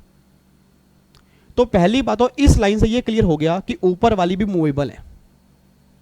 तो दिमाग में डाउट क्या आया कि ऊपर वाली भी मूवेबल है और नीचे जो लाइन दी है वो भी मूवेबल के लिए दी है, तो इमूवेबल तो गुड्स में कवर होंगी नहीं। तो जब इमूवेबल गुड्स में कवर नहीं होंगी मूवेबल ही, तो वो एक लाइन लिख देते ना, जैसे जीएसटी में लिखी थी every kind of movable property is a goods, वही सेम बात कस्टम में लिख देते कि every kind of movable property is a goods. Sir लिख तो देते, बट प्रॉब्लम क्या आती, प्रॉब्लम सुना, प्रॉब्लम क्या आती। नॉर्मली क्या होता है, एक बात मैं सोच के बताऊं, हमारा दिमाग देखो सोचता कैसे, आपको मैं दिखाता हूं आपका दिमाग अब सोचेगा कैसे। एक बात मुझे बताना, अगर लॉ बनाने वाले ने ये लिखा होता goods means every kind of movable property, सिर्फ कस्टम में ये लिखा होता, तो मुझे सोच समझ के बोलना चाहिए, क्या ये रिमोट गुड्स में कवर करते हैं? मेरे बच्चे, मेरे नोनू, मेरे अदरक कलर के बच्चे, ये देखो सामने, ये देखो, ये सामने मेरी शिमला मिर्च बैठी है, ये देखो कद्दू कलर का बच्चा बैठा, नालायक, सीधे होके बैठो बिल्कुल। मुझे आंसर तो मैंने क्या बोला है, मैंने कहा गुड्स का मतलब बताओ मुझे, क्योंकि गुड्स का मतलब ही नहीं पता होगा कस्टम आगे बढ़ ही नहीं सकते। मैं ये कहना चाह रहा हूं कि अगर यहां पे ये लिखा होता है every kind of movable properties goods, तो क्या ये रिमोट गुड्स में कवर होता? बिल्कुल कवर होता जी। क्या ये वाला रिमोट गुड्स में कवर होता? बिल्कुल कवर होता। क्या ये पेन गुड्स में कवर होता? बिल्कुल कवर होता। क्या ये माउस गुड्स में कवर होता? बिल्कुल कवर होता। क्या ये कैलकुलेटर गुड्स में कवर होता जी? बिल्कुल कवर होता जी। उसके बाद जी क्या ये टॉवल जो है, क्या ये टॉवल गुड्स में कवर होता? बिल्कुल कवर होता। मतलब सिंपल सी बात कह रहा हूं कि इवन मेरे कमरे में, इस स्टूडियो में जितनी प्रॉपर्टी हैं वो सारी की सारी गुड्स में कवर हो जाती, कोई दिक्कत वाली बात नहीं थी। बच्चा कह रहे फिर प्रॉब्लम क्या आती? प्रॉब्लम सुनो, प्रॉब्लम क्या आती? प्रॉब्लम ये आती, एक बात में सोच के बोलना, आज शिप है, वेसल है, एयरक्राफ्ट है, आपको बताओ आज मुकेश अंबानी के पास, आज मुकेश अंबानी के पास अपना पर्सनल एयरक्राफ्ट है। आज मुकेश अंबानी के पास, सर मुकेश अंबानी के पास पर्सनल एयरक्राफ्ट, अगर आपको बताओ मुकेश अंबानी का जो घर है उसके ऊपर तो बल्कि हेलीपैड बना हुआ है जी। और आपको तो विजय माल्या, देश का सबसे बड़ा शराबी, अब तो वो इंडिया में है नहीं, इंडिया से भाग चुके हैं, उसने अपने लड़के के बर्थडे पर उसको शिप गिफ्ट की थी, क्रूज, जिसको नॉर्मली क्रूज बोलते हैं, लोग जाते हैं ना हनीमून मनाने के लिए क्रूज पे जाते हैं। ओ माय गॉड, बच्चा कह रहा है सर कैसी कैसी बातें करो। हाँ लोग जाते हैं सर, टेंशन मत लो, कुछ ही घंटे बाकी हैं सीएस बनने में, उसके बाद कुछ ही घंटे बाकी होंगे शादी बनने में, उसके बाद कुछ ही घंटे बाकी होंगे तुम भी क्रूज में जाओगे। जब पैसे होंगे ना जेब में सीएस बनने के बाद, सर मजा आएगा, सही बता रहा हूँ, लाइफ जीने का मजा उस दिन आएगा आपको। ये कई बच्चे हंस रहे हैं कि यार पैसे मिलेंगे, नहीं मिलेंगे, 100% मिलेंगे अगर आप नॉलेज अच्छी लेके चलोगे, सही तरह से पढ़ के चलोगे। मैं कह रहा हूँ सर अगर पैसे ना मिले फिर आप बोल देना, बस आपके पास नॉलेज होनी चाहिए जी, डिग्री हो, नॉलेज हो, कमाल हो जाएगा जी, आग लगा दोगे आप। अब सोच के बोलना जी। अब देखो विजय माल्या ने अपने लड़के के बर्थडे पर एक शिप गिफ्ट किया, एक क्रूज एक गिफ्ट किया। अब सोच के बोलना, और भाई साहब पहली बात तो अगर किसी ने क्रूज या शिप गिफ्ट कर दिया, और पहली बात तो आपके दिमाग में क्या चल रहा होगा, हाय राम, सर उसके पापा विजय माल्या है ना सर, उसका पापा तो विजय माल्या, हमारे पापा तो विजय माल्या है नहीं, तो मतलब पहली दिमाग में तो ये थोड़ा आएगा। दूसरा थोट क्या आएगा, एक बात सोच के बोलना। अब मैंने क्या बोला, मुकेश अंबानी के पास अपना पर्सनल एयरक्राफ्ट है, किसी ने शिप गिफ्ट कर दिया। अब नॉर्मली हमारे दिमाग में ना ये गुड्स की डेफिनेशन में नहीं आता, नॉर्मली हमारे दिमाग में गुड्स की डेफिनेशन में नहीं आता। फॉर एग्जांपल मान लो मुकेश अंबानी ने बाहर से एक एयरक्राफ्ट मंगाया अपने पर्सनल के लिए, भाई बाहर से एक एयरक्राफ्ट मंगाया अपने पर्सनल के लिए। एक तो होता है एयरक्राफ्ट जिसमें, ध्यान सुना, एक तो होता है एयरक्राफ्ट जिसमें पैसेंजर आ जा रहे हैं, और एक मैंने अपने पर्सनल पर्पस के लिए मंगाया। एक होता है वेसल जिसमें लोग आ जा रहे हैं, एक मैंने वेसल अपने पर्पस के लिए मंगाया। एक होता है व्हीकल जिसमें गुड्स और पैसेंजर की ट्रांसपोर्टेशन हो रही है। फॉर एग्जांपल नेपाल से लोग आ रहे हैं, भूटान से आ रहे हैं, पाकिस्तान से आ रहे हैं, चाइना से आ रहे हैं, सर ये लोग लैंड रूट से भी आते हैं। अब लैंड रूट में क्या चलेंगे, व्हीकल चलेंगे, तो ट्रांसपोर्टेशन में यूज हो रहे हैं। एक तो होते हैं वो, और दूसरा क्या होता है कि मैंने पर्सनल व्हीकल कोई बाहर से मंगाया। पर्सनल व्हीकल मैंने फॉर एग्जांपल बाहर से मैंने गाड़ी मंगाई, बाहर से क्या लोग आज बाहर से गाड़ी इंपोर्ट नहीं करते? यस इंपोर्ट करते हैं सर। आपको पता हो सचिन के, मतलब सचिन तेंदुलकर के मेरे ख्याल से बर्थडे पर या क्या, माइकल शुमाकर एक फुटबॉल का प्लेयर था, उसने BMW गिफ्ट की थी सर सचिन को। आप कभी गूगल पे जाके देखना, उसने BMW माइकल शुमाकर ने गिफ्ट की थी। अब वो BMW बाहर से आई थी, तो क्या वो व्हीकल बाहर से इंपोर्ट हुआ? नहीं हुआ, यस हुआ। अब जब ये चीजें इंपोर्ट होती है ना, तो नॉर्मली हमारा दिमाग इसे कैच नहीं कर पाता। हमारा दिमाग कहां फंसा रह गया, हमारा दिमाग फंसा रह गया क्योंकि छोटा सा दिमाग है, दिमाग छोटा सा है, उसने क्या कवर किया, ये रिमोट कवर किया, उसने ये हैंकी कवर किया, उसने माउस कवर किया, उसने पेन कवर किया, उसने ये मार्कर कवर किया। हमारे दिमाग ने ये तो कवर कर लिया, बट हमारा दिमाग बड़ी बड़ी शिप, बड़े बड़े वेसल, बड़े बड़े एयरक्राफ्ट, बड़े बड़े व्हीकल जो बाहर से इंडिया में आ रहे हैं उसको कैच नहीं कर पा रहा। मतलब उसको गुड्स में कवर करने में 100 बार सोच रहे हैं क्या वो गुड्स में कवर होंगे नहीं होंगे। तो गवर्नमेंट ने कह दिया भैया सोचो मत, दिमाग पे जोर मत डालो, हमने लिख ही दिया कि ये गुड्स में कवर है, बात है सोचना ही नहीं है। अब सोच के बोलना सर, सोच के बोलना ये बातें इन्होंने जीएसटी में क्यों नहीं लिखी। सर जीएसटी में इसलिए नहीं लिखी क्योंकि जीएसटी इंपोर्ट एक्सपोर्ट केस में एप्लीकेबल ही नहीं होगा ना, क्योंकि जहां कस्टम इंपोर्ट एक्सपोर्ट वाले केस में जहां जीएसटी लगना है उसके लिए गुड्स की डेफिनेशन वही है, जहां कस्टम लगेगा उसके लिए ये है। तो मेनली मैंने पहले भी कहा जीएसटी कहां है, लोकल ट्रांजेक्शन पे है। तो वहां पे एयरक्राफ्ट बाहर से लिया, वेसल बाहर से लिया, वो बातें ही नहीं आएंगी। तो ये वेसल, एयरक्राफ्ट, व्हीकल, ये बातें ही कब होंगी इंपोर्ट एक्सपोर्ट वाले केस में। तभी गवर्नमेंट ने कहा भैया तुम दिमाग पे जोर मत डालो, हम गुड्स में पहली लाइन में ही लिख देते हैं कि गुड्स इंक्लूड वेसल, एयरक्राफ्ट और व्हीकल। अब देखो आप गलती क्या करके आओगे जी। ये कई बच्चे सिर पे पट्टी बांध के बैठ रहे हैं जी, इतना मैंने अभी मुश्किल कुछ नहीं कराया मेरे बच्चे, इतना मैंने कुछ कराया ही नहीं है सर, बिल्कुल बेसिक चल रहा है अभी तो। अब सुना ध्यान से, कहना क्या चाह रहा हूं, इधर देखो ध्यान से। मेरा पूरी क्लास से क्वेश्चन ये है, मेरा पूरी क्लास से क्वेश्चन है, मान लो आपको मैं एक चीज़ दिखाना चाहता हूँ। ये देखो जी, ये इंडिया की ना, ये इंडिया की बेस लाइन है, प्लीज़ ध्यान सुना, ये इंडिया की बेस लाइन है। और ये मान लो आपका ये पानी है जी, ये सारा पानी है। अभी इंडिया की डेफिनेशन भी करेंगे कि कस्टम इंडिया का मतलब क्या है, अभी इंडिया की डेफिनेशन भी करेंगे। नॉर्मली मैंने जीएसटी में क्या कहा था, इंडिया का मतलब ये 12 नॉटिकल माइल्स, ये हमारा इंडिया है। फिर मैंने कहा था ये 200 नॉटिकल माइल्स, ये भी हमारा इंडिया। अब प्लीज़ ध्यान सुनना, प्लीज़ ध्यान सुनना जी। बाहर से मतलब ये आउटसाइड इंडिया जी, ये आउटसाइड इंडिया। यहाँ से एक वेसल आ रहा है, सोच समझ के बोल देना, गलती मत कर देना, भूल के गलती मत करना। ये वेसल आ रहा है, ठीक है नी, ये वेसल आ रहा है।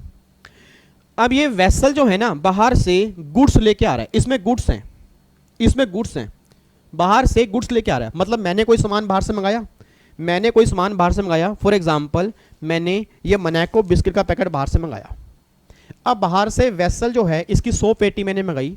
बाहर से वेसल क्या कर रहा है, मान लो मैं वेसल हूँ, बाहर से अपना वेसल यहाँ पे रख के ऐसे वो इंडिया में आ रहा है। अब देखो ये वो इंडिया में आ रहा है। मेरा पूरी क्लास से क्वेश्चन है जी, अब ये वेसल जो इंडिया में आ रहा है, तो क्या मैं ये कहूँ कि वेसल का इंडिया में आना इंपोर्ट हो गया या इस गुड्स का इंडिया में आना इंपोर्ट हो गया। सर यहां पे मैंने वेसल इंपोर्ट नहीं किया, मैंने ये बिस्किट इंपोर्ट किए हैं। बच्चा कह रहा है सर बट अभी तो आपने कहा कि गुड्स में वेसल भी कवर होंगे, और अगर गुड्स में वेसल भी कवर होंगे तो ये वेसल भी गुड्स में कवर हो गया, और अगर 12 नॉटिकल माइल्स के अंदर आ गया तो ये भी इंपोर्ट में कवर हो गया। मेरे बच्चे वेसल, एयरक्राफ्ट और व्हीकल तब कवर होंगे अगर ये एज ए कन्वेंस की तरह यूज नहीं हो रहे। सर अगर मैं इसको एज ए कन्वेंस यूज कर रहा हूं, भाई एज ए कन्वेंस का मतलब क्या है, ट्रांसपोर्टेशन में यूज कर रहा हूं, तो भैया इनका तो काम ही आना जाना है, इनका तो काम ही आना जाना है। उस केस में जो वेसल में सामान पड़ा होगा वो इंपोर्ट एक्सपोर्ट की बातों में कवर होगा, जो वेसल थोड़ा वो थोड़ा कवर हो जाएगा। तो सिंपल सी बात ये ध्यान देना जी, सिंपल सी बात ये ध्यान देना कि जो मैंने वेसल, एयरक्राफ्ट और यहां पे जो व्हीकल लिखा है वो गवर्नमेंट कहना चाह रही है कि वो यहां पे कवर होगा, but other than use as a conveyance, मतलब उसको आप एज ए कन्वेंस की तरह यूज नहीं करोगे तब कवर होगा। मतलब आपने पर्सनल कोई वेसल मंगाया, मतलब कहना क्या चाह रहा हूं कि बाहर से शिप आ रहा है बहुत बड़ा, जो एक शिप लेके आ रहा है और वो शिप मैंने मंगाई है। ध्यान सुना जी, बाहर से एक शिप आ रही है, बाहर से मान लो ये शिप आ रही है, काफी बड़ी शिप आ रही है, इसमें छोटी शिप ये शिप मैंने मंगाई है। तो क्या ये बड़ी शिप गुड्स में कवर होगी या छोटी शिप कवर होगी? छोटी शिप कवर होगी सर, क्योंकि बड़ी शिप तो इसको ट्रांसपोर्ट कर रही है। मेरी बात समझ पा रहे हो? क्योंकि एग्जाम में जब क्वेश्चन बनेगा आप कंफ्यूज हो रहोगे नहीं, और आपको पता नहीं है, जब कस्टम में घुमा के क्वेश्चन बनने लग गए तो बच्चा फिर वहीं का वहीं गिर जाएगा। जो बच्चे कह रहे हैं कि भाई इतना डिटेल में थोड़ा बनेगा, इतना डिटेल में ही बनेगा। आप क्वेश्चन के लेवल को एस्टिमेट मत करो सर, क्वेश्चन का लेवल कहां तक जा सकता है। सिंपल सी बात है, एक लाइन में कई क्वेश्चन बन सकते हैं, तो आपको पता होना चाहिए कि यहां पे इसका मतलब क्या है। तो वो ये नहीं कह रहे कि ये बड़ा शिप गुड्स है, वो कह रहे हैं कि बच्चे जो ये छोटा शिप बीच में लेके आ रहे हो ये गुड्स की डेफिनेशन में कवर होगा, क्योंकि ये बड़ा शिप तो है उसको तो आप एज ए कन्वेंस यूज कर रहे हो, भाई as a transportation conveyance use कर रहे हो, वो इंपोर्ट में वो गुड्स में कवर नहीं होगा। बस ये बात ध्यान दो जी, ये बात क्लियर है। और मुझे फटाफट से बोलना जी, जल्दी नहीं, जल्दी बोलो, गुड्स में क्या कवर हो गया जी? Goods include vessel, aircraft, vehicle, stores. Stores क्या होते हैं? स्टोर्स का मतलब होता है goods used in vessel, aircraft, includes fuel हो गया, स्पेयर पार्ट्स हो गया, अदर इक्विपमेंट हो गया, ये आपके स्टोर्स में कवर होंगे, ये भी गुड्स में कवर होते हैं। मतलब आपने देखा होगा जो वेसल बाहर से आता है उसमें कुछ उनके स्पेयर पार्ट्स पड़े होते हैं, उनके कुछ फ्यूल के टैंक पड़े होते हैं, फ्यूल की बोतल्स पड़ी होती हैं, कई इक्विपमेंट पड़े होते हैं, तो गवर्नमेंट कह रही है वो स्टोर्स में कवर होंगे, वो भी गुड्स के डेफिनेशन में कवर हो जाएंगे। उसके बाद ये बैगेज। अब बैगेज का मतलब क्या होता है? Baggage means luggage. आप कभी बाहर से, कभी अगर आप बाहर से आप आते आते हो तो हाथ में ब्रीफ केस लेके आते हो। अब सोच के बोलना, अगर इस बैगेज को गुड्स में कवर नहीं करते तो आप बाहर से कई सामान ऐसा नया लेके आते हो जो अपने लगेज में बंद कर लेते हो। जैसे मान लो एक बच्चा कहता है सर मेरे मामा जी ना बाहर रहते हैं, तो मामा जी जब बाहर से आते हैं ना तो मेरे लिए परफ्यूम लेके आए हैं सर, मेरे लिए ना परफ्यूम लेके आए हैं। एक बच्चा कहता है मेरे लिए बाहर से आईफोन आया सर, एक बच्चा कहता है मेरे लिए आईपैड आया सर, एक बच्चा कहता है नॉर्मल मोबाइल आया। अब सोच के बोलना, आपके मामा जी लगेज में सामान पैक के लेके आ रहे हैं। अब अगर मान लो लगेज को गुड्स की डेफिनेशन में ही कवर ना करते तो ये सारा सामान आपका कस्टम ड्यूटी से एग्जम्प्ट हो जाता। फिर तो हर आदमी क्या करता, बाहर जाता, पूरा बैगेज भर के अपने साथ में ले आता। क्यों? क्योंकि बैगेज गुड्स में कवर ही नहीं है, और जो गुड्स में ही कवर नहीं है उस पर जीएसटी की बात ही नहीं होगी। तो गवर्नमेंट ने कहा हेलो, ये जो बैगेज है ना, ये जो बैगेज देखो, बैगेज क्या लिखा है? Include unaccompanied baggage but exclude motor vehicle. मतलब मोटर व्हीकल बैगेज में कवर नहीं होंगे। क्यों? क्योंकि मोटर व्हीकल अलग से ही कवर कर लिए। तो बैगेज का मतलब क्या है? जो आप सामान साथ में लेके आ रहे हो, इवन आप आ चुके हो पहले, बाद में सामान आ रहा है, आपका लगेज अगर बाद में आ रहा है तो भी वो जो होगा वो गुड्स के डेफिनेशन में कवर होगा। बस ये बात ध्यान देना जी। उसके बाद जी करेंसी और नेगोशिएबल इंस्ट्रूमेंट, ये भी गुड्स में कवर होंगे। And any other kind of movable property, आपको मैंने बता दिया, फ्रिज हो गया, टीवी हो गया, माइक्रोवेव हो गया, कूलर हो गया, फर्नीचर हो गया, ये सब गुड्स में कवर हो जाएंगे। और इस पर इंपोर्ट ड्यूटी की बात हो सकती है और एक्सपोर्ट ड्यूटी की बात हो सकती है। तो फाइनली ये गुड्स की डेफिनेशन है। अब फटाफट से जितने बच्चे मेरे सामने बैठे, जितना ही बच्चा मेरे सामने बैठा है सर, सारा बच्चा चैट बॉक्स में एक बार लिखे गुड्स की डेफिनेशन। पहले तो ये बताओ इंक्लूसिव है एग्जॉस्टिव है? एक बार लिख के बताना चाहिए। लिखो मेरे बच्चे, गुड्स की डेफिनेशन इंक्लूसिव है एग्जॉस्टिव है? इंक्लूसिव है। अब दोबारा बोलो, गुड्स इंक्लूड्स। अपने दिमाग में ना इमेजिनेशन क्रिएट करो, गुड्स इंक्लूड्स क्रिएट करो। गुड्स इंक्लूड्स वेसल, एयरक्राफ्ट हो गया, व्हीकल हो गया, फिर सेकंड में कवर हो गया स्टोर्स, फिर बैगेज कवर हो गया, फिर करेंसी और नेगोशिएबल इंस्ट्रूमेंट कवर हो गया, फिर any other kind of movable property, ये गुड्स में कवर हो गए। सर ये सारी बातें आपने बताई हैं, बताओ और गुड्स का मतलब है क्या जी?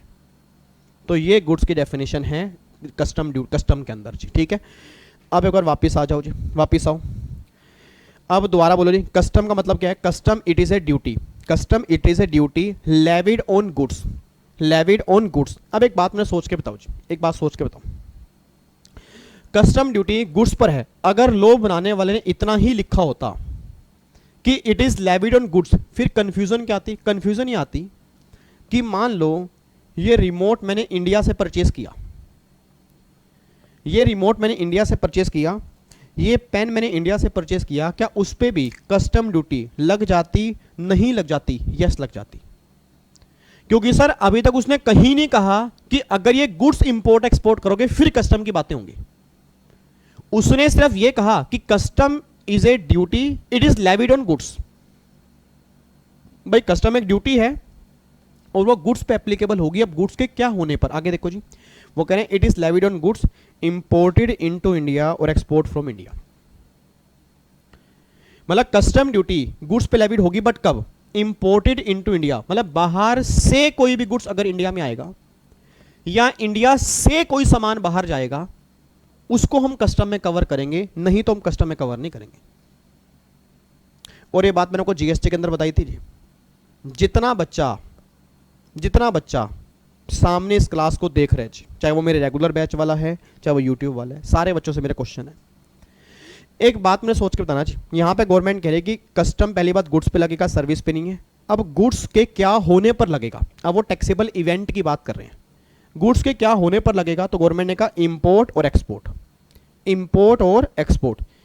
मेरी फैमिली का हर बच्चा इंपोर्ट और एक्सपोर्ट का मतलब बता दे जी, इंपोर्ट और एक्सपोर्ट का मतलब बता दो जी, बताओ जी इंपोर्ट का मतलब क्या है?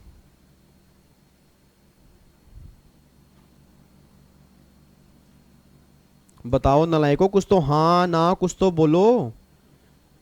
चाहे जिनकी पहली क्लास है, दूसरी क्लास है सर, पहली दूसरी तीसरी चौथी, पहले पढ़ा है नहीं पढ़ा, मैं बिल्कुल बेसिक से लेके चल रहा हूँ सर, जीरो से। ठीक है, बस मैं ये मान रहा हूँ कि आपने जीएसटी थोड़ा बहुत पहले पढ़ा हुआ, उसका थोड़ा बेस लेके चल रहा हूँ, और मुझे किसी का बेस नहीं चाहिए, बस मुझे जीएसटी का थोड़ा बहुत बेस चाहिए। ठीक है, अब मुझे बताओ इंपोर्ट का मतलब क्या है। इंपोर्ट का मतलब क्या, ध्यान सुना, बाहर का सामान इंडिया में आना, ये इंपोर्ट है,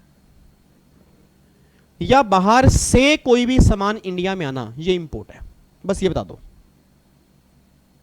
बाहर का सामान इंडिया में आना ये इंपोर्ट है, या बाहर से कोई सामान इंडिया में आना ये इंपोर्ट है।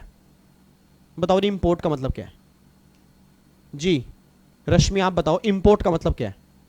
बाहर का सामान इंडिया में आना ये इंपोर्ट है। चलो, एक्सपोर्ट का मतलब क्या, एक्सपोर्ट का इंडिया से सामान बाहर जाना, इंडिया से सामान बाहर जाना ये एक्सपोर्ट है, या इंडिया का सामान बाहर जाना ये एक्सपोर्ट है। और दोनों के अंदर फर्क है। पहली बात तो ये समझ लो, दोनों के अंदर फर्क है। फर्क क्या, मैं आपको बताता हूं जी। एक बात में सोच के बताओ जी, एक बात में सोच के बताओ, ये इंडिया की बेसलाइन है, ये आपका सारा पानी है, ये पानी। मान लो मेरे पास एक लैपटॉप है, मेरे पास एक लैपटॉप है, ये लैपटॉप मैंने इंडिया से ही परचेज किया था, ये लैपटॉप मैंने इंडिया से ही परचेज किया था, इंडिया का बना हुआ था, मैंने इंडिया से ही परचेज किया था। इस लैपटॉप में कोई दिक्कत आ गई जी, इसमें आ गई प्रॉब्लम, और मैंने हर इंजीनियर को दिखा दिया, सबको दिखा दिया, ये लैपटॉप सही होने को तैयार नहीं है। मेरे दोस्त ने बोला, कहता भाई लैपटॉप ना, इसको ऐसा कर, इसको तू भेज दे यहां से ऑस्ट्रेलिया या यूएस भेज दे, यूएस भेज दे, वहां पे इंजीनियर बहुत बढ़िया है, मैं उससे बात कर लेता हूं, ये लैपटॉप तेरा सही कर देगा, गारंटी दे रहा हूं लैपटॉप तेरा सही कर देगा। मैं कहा ठीक है भाई। मैंने लैपटॉप भेज दिया बाहर, मैंने लैपटॉप भेज दिया बाहर, बाहर से लैपटॉप सही होने के बाद ये वापस इंडिया में आ रहा है। मेरा पूरी क्लास से क्वेश्चन है, अब अगर बाहर से लैपटॉप आफ्टर रिपेयर होने के बाद, आफ्टर रिपेयर होने के बाद अगर ये लैपटॉप इंडिया में आ रहा है, मेरा पूरी क्लास से क्वेश्चन है, क्या, ध्यान सुना, क्या ये सामान बाहर का है या इंडिया का है। सामान इंडिया का है, क्योंकि इंडिया से ही परचेज किया था, इंडिया का ही सामान था, मैंने बाहर रिपेयर के लिए भेजा था, और फिर रिपेयर होने के बाद वापस आ रहा है। मतलब क्या रही, ये सामान इंडिया का है, बट आ कहां से रहा है, बाहर से। तो अगर मेरी फैमिली का सिंगल बच्चा भी ये बोले कि बाहर का सामान इंडिया में आना इंपोर्ट है, तो ये इंपोर्ट तो नहीं है। सर लाइनों पे जाना, लाइनों पे बहुत ध्यान से रही, सारे बच्चे जो सामने बैठे, सारे बच्चे जो सामने बैठे, मैं उनसे दोबारा क्वेश्चन बोल रहा हूं। अगर आप ये बोल रहे हो कि बाहर का सामान इंडिया में आना ये इंपोर्ट है, तो ये इंपोर्ट तो नहीं है, क्योंकि ये सामान बाहर का नहीं है। और अगर आप ये बोल रहे हो कि बाहर से कोई भी सामान इंडिया में आना ये इंपोर्ट है, फिर ये इंपोर्ट है, फिर ये इंपोर्ट है, क्योंकि बाहर से आ रहा है। तो भाई साहब ये बताओ इंपोर्ट का मतलब क्या है, क्योंकि जब तक इंपोर्ट का मतलब क्लियर ही नहीं होगा तो हम कस्टम ड्यूटी लगाएंगे कैसे। भाई सिंपल सी बात है, अगर आपको यही नहीं पता कि इंपोर्ट एक्सपोर्ट है या नहीं, तो कस्टम लो तो छोड़ ही दो सर, फिर कस्टम की तो बात ही नहीं हो सकती, क्योंकि कस्टम है ही इंपोर्ट पे। Sir custom duty import export पे है ना, और अगर मुझे यही नहीं पता इंपोर्ट एक्सपोर्ट में क्या कवर होगा, तो मैं कस्टम किस पे लगाऊंगा। तो सबसे पहले ये क्लियर हो कि भैया इंपोर्ट में क्या आएगा, भाई बाहर का सामान आएगा या बाहर से आएगा। इधर सुना ध्यान से, अब गवर्नमेंट ये बात कहती है कि भैया कस्टम का मतलब जो है, कस्टम एक्ट में देखो जी, इंपोर्ट और एक्सपोर्ट का मतलब देखना चाहिए। इंपोर्ट का मतलब क्या है, bringing into India from outside India. और एक्सपोर्ट का मतलब क्या है, taking out of India to a place outside India.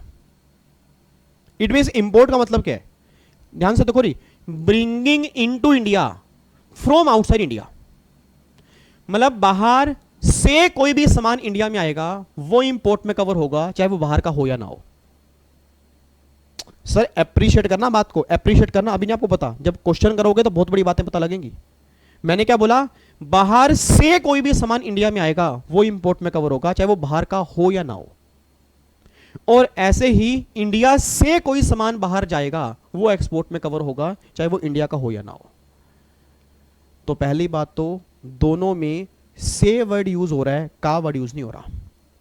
तो आज के बाद मेरी फैमिली का सिंगल बच्चा भी अगर बाहर किसी को बताएगा तो उसको सही करके बताना कि इंपोर्ट का मतलब होता है बाहर से सामान इंडिया में आना, और एक्सपोर्ट का मतलब होता है इंडिया से सामान बाहर जाना। बस ये बात ध्यान दो। बच्चा कहता है सर बट अगर फिर इस केस में कस्टम ड्यूटी लगेगी फिर तो बड़ी हार्डशिप हो जाएगी ना, क्योंकि आपने रिपेयर के लिए भेजा। मैंने ये तो नहीं कहा कस्टम लगेगी, मैंने ये कब कहा कस्टम लगेगी नहीं लगेगी, मैंने तो ये कहा कि इंपोर्ट में कवर होगी नहीं होगी। और इंपोर्ट होने का मतलब ये बिल्कुल भी नहीं होता कि इंपोर्ट ड्यूटी देनी ही पड़ेगी। तो पहली बात तो ये दिमाग में क्लियर करके चलो। जैसे एक बात बताओ, अब मेरा काम सप्लाई में कवर हो गया, तो सप्लाई में कवर होने का मतलब क्या ये है कि जीएसटी देना पड़ेगा? Answer is no. उसके आगे कई सारे गेट हैं कि सप्लाई इंडिया में हो, टैक्सेबल पर्सन ने की हो, एग्जामिशन में कवर ना हो, फिर कहीं जाके जीएसटी लगेगा। वही सेम बात यहां पे है। तो अगर कोई सामान मेरा इंपोर्ट में कवर हो गया, अगर सामान एक्सपोर्ट में कवर हो गया, तो उस पर जीएसटी कस्टम ड्यूटी लेवी हो गया। अब कस्टम ड्यूटी का कलेक्शन कब होगा वो सारी बातें बात की हैं, बट ये बात तो क्लियर है कि इंपोर्ट एक्सपोर्ट हो गया तो कस्टम में कवर हो गया। कस्टम देना ना देना वो सारी बातें बात की हैं। तो मुझे लास्ट टाइम बोल दो रही इंपोर्ट का मतलब क्या जी? डेफिनेशन बोलो जी। इंपोर्ट का मतलब क्या है? Bringing into India from a place outside India. और एक्सपोर्ट का मतलब क्या है? Taking out of India. हाँ जी, एक्सपोर्ट का मतलब क्या है? Taking out of India to a place outside India. मतलब इंडिया से सामान बाहर जाना वो एक्सपोर्ट है, और बाहर से इंडिया में आना वो क्या बन गया? इंपोर्ट बन गया जी। ठीक है, एक बार आप दोबारा देख लो जी। लो जी, देखो नहीं यहाँ पे, कस्टम का मतलब क्या है? It is a duty. हाँ नहीं, दोबारा बोलो। It is a duty levied on goods imported into India और एक्सपोर्ट फ्रॉम इंडिया। अब यहाँ पे एक वर्ड आ गया इंडिया। इंडिया का मतलब देखो नहीं यहाँ पे, ये point number 5। India includes territorial water of India. मतलब इंडिया में TWI भी कवर होगा। इंडिया में TWI भी कवर होगा। ठीक है। अब बच्चा कहता है सर जैसे वहां 200 नॉटिकल माइल्स था उसको हम बोलते थे EEZ, क्या वो भी इंडिया में कवर होगा? Answer is yes, but only for oil purpose, natural gas purpose. मतलब जिस पर्पस के लिए वो जीएसटी में था, जिस पर्पस के लिए वो इनकम टैक्स में था, सेम पर्पस यहां पर भी है।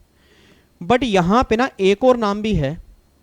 इस 12 नॉटिकल माइल्स को हम बोलते हैं TWI, उस 200 को हम बोलते हैं EEZ, उस 200 को ही हम इंडियन कस्टम वाटर भी बोलते हैं। यस, मुझे पता था आप ये बात बोलोगे। अब जो बच्चे कुछ बैठे हैं जो पहली बार नहीं पढ़ रहे, उन्होंने पहले भी पढ़ा हुआ है, वो कह रहे हैं सर इंडियन कस्टम वाटर तो एक जमाने में 24 नॉटिकल माइल्स होता था। आंसर इज यस, होता था, अब वो खत्म हो चुका है, उसको एक्सटेंड कर दिया 200 तक।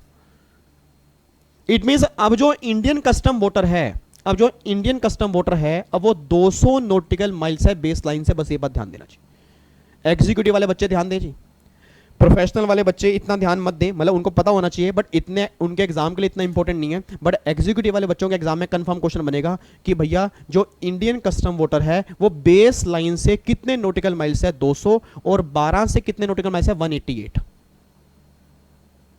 अब ये इंडियन कस्टम वाटर का मतलब क्या होता है?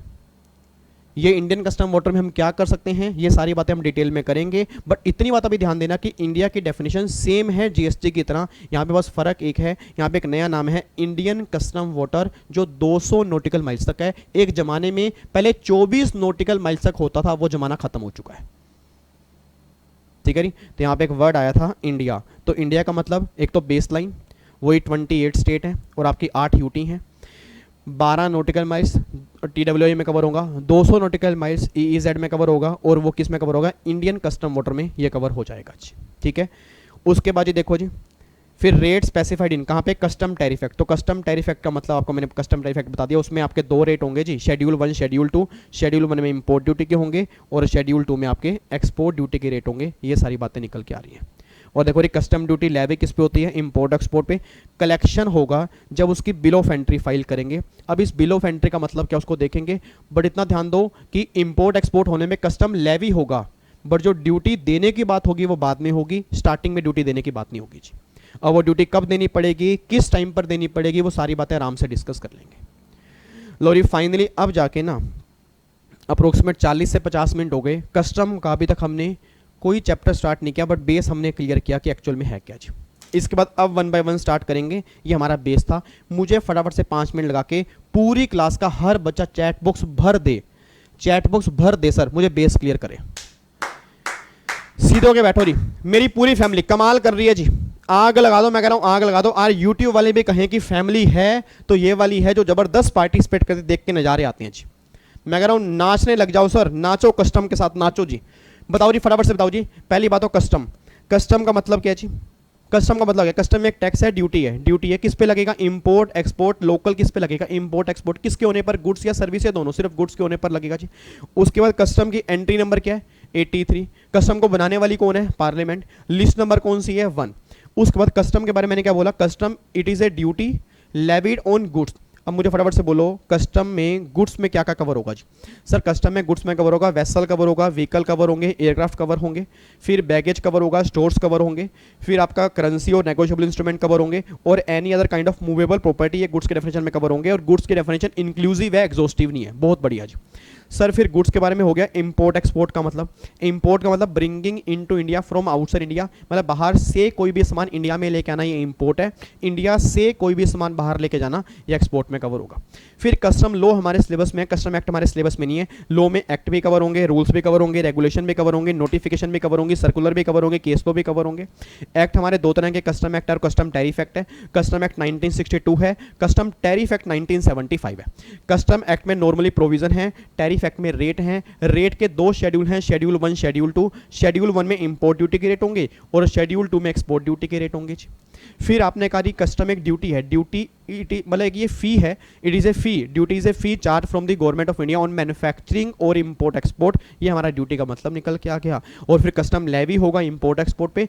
कलेक्शन जो होगा, आपने बताया कि जब बिल ऑफ एंट्री फाइल करेंगे, अब ये बिल ऑफ एंट्री का मतलब क्या है वो हमने डिस्कस नहीं किया। तो ये हमने अभी तक बेस क्लियर किया है। यहां तक कोई डाउट हो तो बचाओ। कोई डाउट तो नहीं है? एक पॉइंट हमारा भी बचा हुआ है कि जो मैंने कहा ना, rate of import duty, standard rate, concessional rate, इसका मतलब क्या है वो मैं आपको बताऊंगा जी। अब यहां से आ जाओ जी। अब यहां से मेन आपका स्टार्ट हो रहा है। ये तो था कॉन्सेप्ट नंबर 1 बेसिक। अब कॉन्सेप्ट नंबर 2 देखना जी। कॉन्सेप्ट नंबर 2 क्या है? ये लो जी। कॉन्सेप्ट नंबर 2 है two sources of custom law. मतलब कस्टम के ना दो सोर्सेज मेन है। कस्टम के दो सोर्सेज सबसे मेन हैं जहां से हमें कस्टम पढ़ने को मिलेगा, जहां से हमें नॉलेज मिलेगी। एक तो हो गया एक्ट हो गया, दूसरा हो गया रूल्स हो गया। अब एक्ट में मैंने क्या बोला? दो एक्ट हैं, कस्टम एक्ट 1962 और एक कस्टम टैरिफ एक्ट आपका 1975। और रूल्स में ना कस्टम में काफी सारे रूल्स हैं। बैगेज के रूल्स हैं, वैल्यूएशन के रूल्स हैं, ड्यूटी ड्रॉबैक के रूल्स हैं, काफी सारे रूल्स हैं। तो रूल्स को आप अलग लेके चलो। और रूल्स का मतलब क्या होता है मैंने पहले भी कहा था, याद करो रूल्स का मतलब क्या होता है। एक्ट का मतलब क्या हो गया? व्हाट टू डू और व्हाट नॉट टू डू, मतलब क्या करना है और क्या नहीं करना, ये सारी बातें एक्ट में लिखी होंगी। और जो भी करना है वो करना कैसे है, वो सारी बातें रूल्स में लिखी होंगी। और बच्चा कहता है सर रेगुलेशन बताओ ना। मेरे बच्चे, रेगुलेशन का मतलब ही होता है जैसे रूल्स एक्ट की सपोर्ट करते हैं, एक्ट के फेवर में खड़े रहते हैं, ऐसे ही रेगुलेशन जो होती हैं वो भी एक्ट और रूल्स की सपोर्ट करती हैं। और रेगुलेशंस को बनाने वाले कौन होते हैं? CBIC, central board of indirect tax and custom. तो जो रेगुलेशन इशू करती हैं वो सीबीआईसी इशू करती हैं, जो रूल्स नोटिफाइड करते हैं वो सेंट्रल गवर्नमेंट नोटिफाइड करती है। इन दोनों के अंदर ये भी फर्क है। तो रेगुलेशन का मतलब मैं दोबारा बोल देता हूं, रेगुलेशन मींस जो एक्ट और रूल्स की सपोर्ट करें। तो मेनली रेगुलेशन में मैं जोर क्यों नहीं डाल रहा? क्योंकि हमारे एग्जाम में रेगुलेशंस नहीं है। रेगुलेशन का मीनिंग जरूर है बट रेगुलेशंस नहीं है। हमारे एग्जाम में रूल्स हैं, हमारे एग्जाम में एक्ट है। और एक्ट भी कौन सा है? सिर्फ कस्टम एक्ट 1962 है। कस्टम टैरिफ एक्ट हमारे सिलेबस का पार्ट नहीं है, क्योंकि रेट हमें क्वेश्चन में ही दिए होंगे। बट आपको मैं बता क्यों रहा हूं? क्योंकि प्रैक्टिकल लाइफ में पता होना चाहिए कि कस्टम के दो एक्ट हैं, एक तो कस्टम एक्ट हो गया और एक कस्टम टैरिफ एक्ट हो गया जी। ठीक है, अब एक बार यहां पे चेक करना जी। कस्टम एक्ट 1962 में देखो मैंने क्या लिखा हुआ है, इट कंटेन प्रोविजंस। मैंने क्या बोला? इसमें क्या होता है? Provisions. It contain provision of custom such as, example के तौर पर जैसे कि levy and collection, custom duty कब लगेगी, कैसे कलेक्ट होगी। टाइप्स ऑफ ड्यूटी, कौन कौन सी कस्टम ड्यूटी लगेंगी जी। वैल्यूएशन, वैल्यू कैसे निकालेंगे।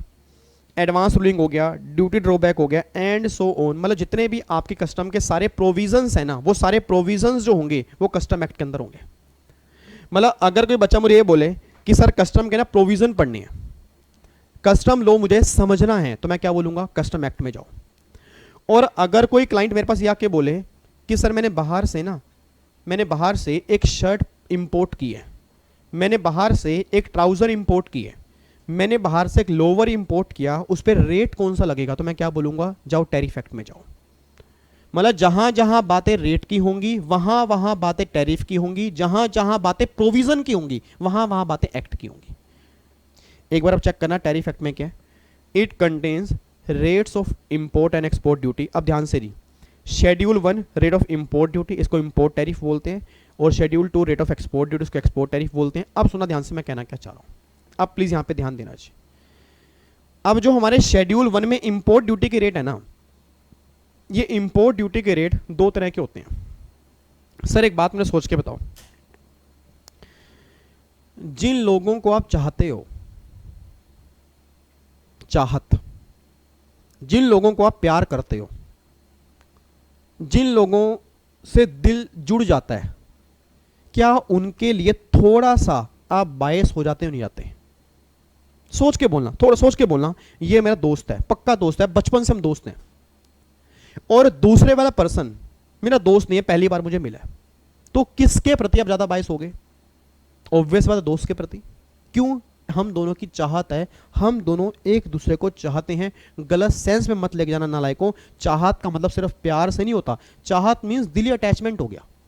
अब सोच के बोलो, मान लो मेरी दिल से अटैचमेंट है, आपकी मेरे से दिल से अटैचमेंट है, तो ये भी तो चाहत ही है भाई। सिंपल सी बात है, आपका डिसीजन क्या मेरे प्रति डिपेंडेंट होगा? नहीं होगा, थोड़ा बहुत तो होगा, 1% तो होगा। अब सुना ध्यान से, मैं कहना क्या चाह रहा हूं जी। अब गवर्नमेंट कहती है कि जो शेड्यूल 1 में इंपोर्ट ड्यूटी के रेट है ना, उसमें दो रेट हैं, एक तो है स्टैंडर्ड और एक है प्रेफरेंशियल। प्रेफरेंशियल रेट को नॉर्मली हम बोलते हैं कंसेशनल रेट। अब जो स्टैंडर्ड रेट है वो तो नॉर्मली हर केस में एप्लीकेबल होगा। अगर गुड्स इंपोर्ट करोगे तो नॉर्मली स्टैंडर्ड रेट ही लगेगा। बट अगर आपने कोई भी सामान इंपोर्ट किया है मोस्ट फेवर्ड नेशन से, अगर आपने कोई भी सामान इंपोर्ट किया है मोस्ट फेवर्ड नेशन, मतलब अपने चहीते देश, for example US most favoured nation में कवर होता है, जापान मोस्ट फेवर्ड नेशन में कवर होता है, फ्रांस मोस्ट फेवर्ड नेशन में कवर होता है, पाकिस्तान नालायक है, महानालायक है, 4-5 बार नालायक है। आप खुद बोलना, क्या वो एमएफएन में कवर होगा? Answer is no. वो चाहत, हमारी पाकिस्तान से चाहत हो सकती थी अगर वो थोड़ा सही तरह से चलता। वो टेढ़ा, अगर टेढ़ा चलेगा तो फिर टेढ़े का इलाज भी होता है।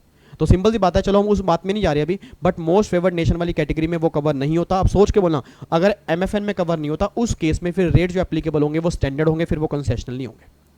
अब बच्चा कहता है सर फिर कैसे पता लगेगा भाई ये सामान जो है वो इंपोर्ट किया मोस्ट फेवर्ड नेशन से? उस केस में जो इंपोर्टर होता है ना, इंपोर्टर, उसको एक सर्टिफिकेट फाइल करना पड़ता है, उसको बोलते हैं ओरिजिन सर्टिफिकेट, कि उस सामान का ओरिजिन किस कंट्री में हुआ था, और उस सामान का ओरिजिन अगर उसी कंट्री से हुआ जो मोस्ट फेवर्ड नेशन है, फिर उस केस में जो इंपोर्ट ड्यूटी के रेट लगेंगे वो कम लगेंगे, ज्यादा नहीं लगेंगे। तो बच्चा कहता है सर तो जैसे भाई आपने मोस्ट फेवर्ड नेशन से कोई भी सामान इंपोर्ट किया तो कंसेशनल रेट लगेंगे, तो ऐसा ही क्या बाहर वाली कंट्री भी करती है? Answer is yes. ऐसे जब इंडिया मोस्ट फेवर्ड नेशन है, मान लो इंडिया ने यूएसए को भेजा, यूएसए ने इंडिया को भेजा, ये दोनों आपस में मिलके चलेंगे, मतलब दोनों इंपोर्ट को बैलेंस करके चलेंगे कि हम तुम्हारे रेट कम एप्लीकेबल कर रहे हैं तो तुम भी कम एप्लीकेबल करोगे, इस तरह से काम चलेगा जी। तो प्रैक्टिकल लाइफ में होता है वो हमारे किसी काम का नहीं है। बस मैं इतना बताना चाहता हूं कि जब भी आप सामान इंपोर्ट करोगे रेट आपके दो तरह के होंगे, स्टैंडर्ड और प्रेफरेंशियल। स्टैंडर्ड का मतलब क्या हो गया? नॉर्मल केस हो गया। Preferential means specified case. देखो क्या लिखा है, goods import from most favoured nation subject to condition. और कंडीशन देखो मैंने यहां पे लिखी है, आपको दिखा देता हूं। कंडीशन क्या है?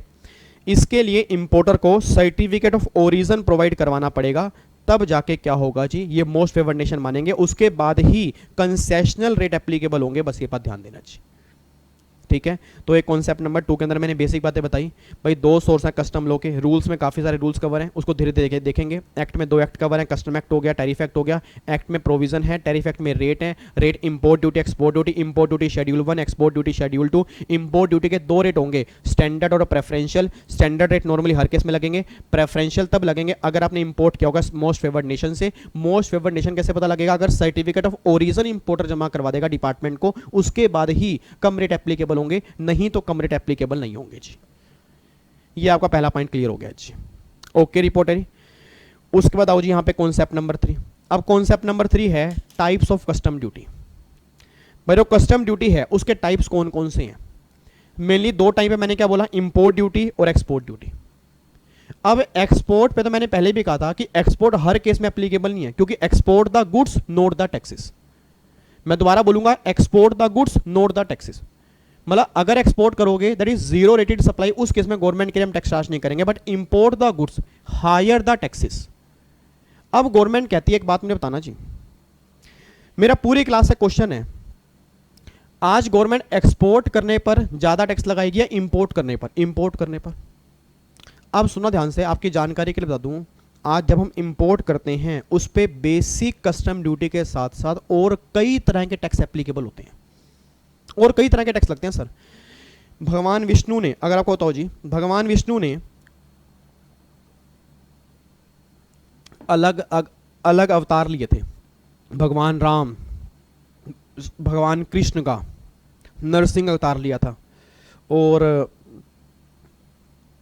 कई और, मतलब मेरे को याद नहीं आ रहे उनके। भगवान विष्णु के कई सारे अवतार हैं, जो आपने रामायण देखी होगी या देखा होगा, भगवान विष्णु ने कई सारे अवतार लिए हुए हैं, विष्णु पुराण के अंदर भी आता है। तो जैसे भगवान विष्णु के अलग अलग अवतारों में अलग अलग नाम है ना, ऐसे इंपोर्ट ड्यूटी के भी काफ़ी सारे नाम हैं जो इंपोर्ट ड्यूटी लगती हैं। सर कितने सारे नाम हैं आपको मैं दिखाता हूँ, देखो जी। एक तो बेसिक कस्टम ड्यूटी, ये लगेगा। एक होती है CVD 31, इसको बोलते हैं काउंटर वैलिंग ड्यूटी 31, बट अब ये खत्म हो चुकी है, अब ये GST में सबस्यूम हो चुकी है। एक CVD 31 और एक CVD 35, इन दोनों को खत्म करके ना अब लगता है IGST, बस ये बात ध्यान देना। बट फिर भी ये मैंने क्यों कहा है लिखनी है, आपको पता होना चाहिए कि जब GST नहीं था उस टाइम पर ये ड्यूटी लगती थी। आपको बस ऐसे याद करनी है, CVD 31 CVD 35। अब वो किस में सबस्यूम हो गई? GST में। अब क्या लगता है? GST लगता है जी। उसके बाद एक लगती थी प्रोडक्टिव ड्यूटी, एक ड्यूटी है प्रोडक्टिव ड्यूटी, एक है anti dumping duty, anti dumping duty, एक है अदर कस्टम ड्यूटी और कंपनसेशन सेस। ये आपके कई तरह के, सर ये आपके कई तरह के हैं जो यहाँ पे ड्यूटी लगती है, इंपोर्ट वाले केस में लगती है जी। अब सुना ध्यान से, मैं कहना क्या चाह रहा हूँ जी, आज आपको पता हो, आज अगर हम चाइना से सामान इंपोर्ट करते हैं तो चाइना वाले केस में कई ड्यूटी एडिशनल लगती हैं। अब बच्चा कह रहा है सर ये प्रोडक्टिव ड्यूटी क्या होती है, एंटी डंपिंग ड्यूटी क्या होती है, इसको भी डिस्कस करेंगे कि प्रोडक्टिव ड्यूटी कहाँ लगाते हैं, एंटी डंपिंग कहाँ लगाएंगे। वो सारी बातें हमारे धीरे धीरे जब हमारे चैप्टर स्टार्ट होंगे आगे जाके, उसमें सारी बातें हमारी कवर होंगी जब हम चैप्टर करेंगे वैल्यूएशन का। अभी इतना समझो सिर्फ कि भैया इंपोर्ट पे काफ़ी सारी ड्यूटी एप्लीकेबल होती है। मतलब अगर आज मैं सामान बाहर से इंपोर्ट करूंगा तो ऐसा नहीं है कि बस बेसिक कस्टम ड्यूटी पे करूं और मेरा काम हो जाए। गवर्नमेंट कहती है हेलो भाई, अगर इंपोर्ट पर हम एक ही ड्यूटी एप्लीकेबल करेंगे तो बाहर से तो कई कंट्री से बहुत सस्ता सामान आता है, तो हमारा देश तो बर्बाद हो जाएगा।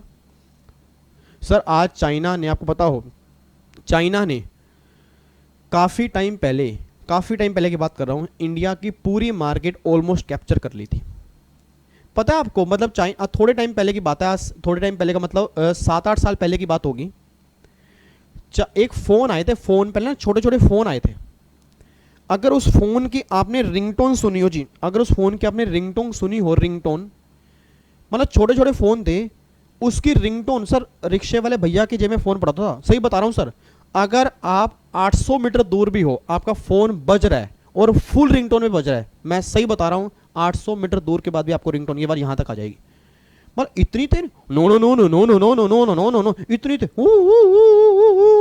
ऐसे लगे पता नहीं क्या हो गया। और चाइना के सारे फ़ोन चाइनीज़, सारे फ़ोन चाइनीज़, और सिर्फ एक ही साल चले, एक ही साल चले, बट्ठा बैठ गया उनका, बिल्कुल बेकार रद्दी फ़ोन।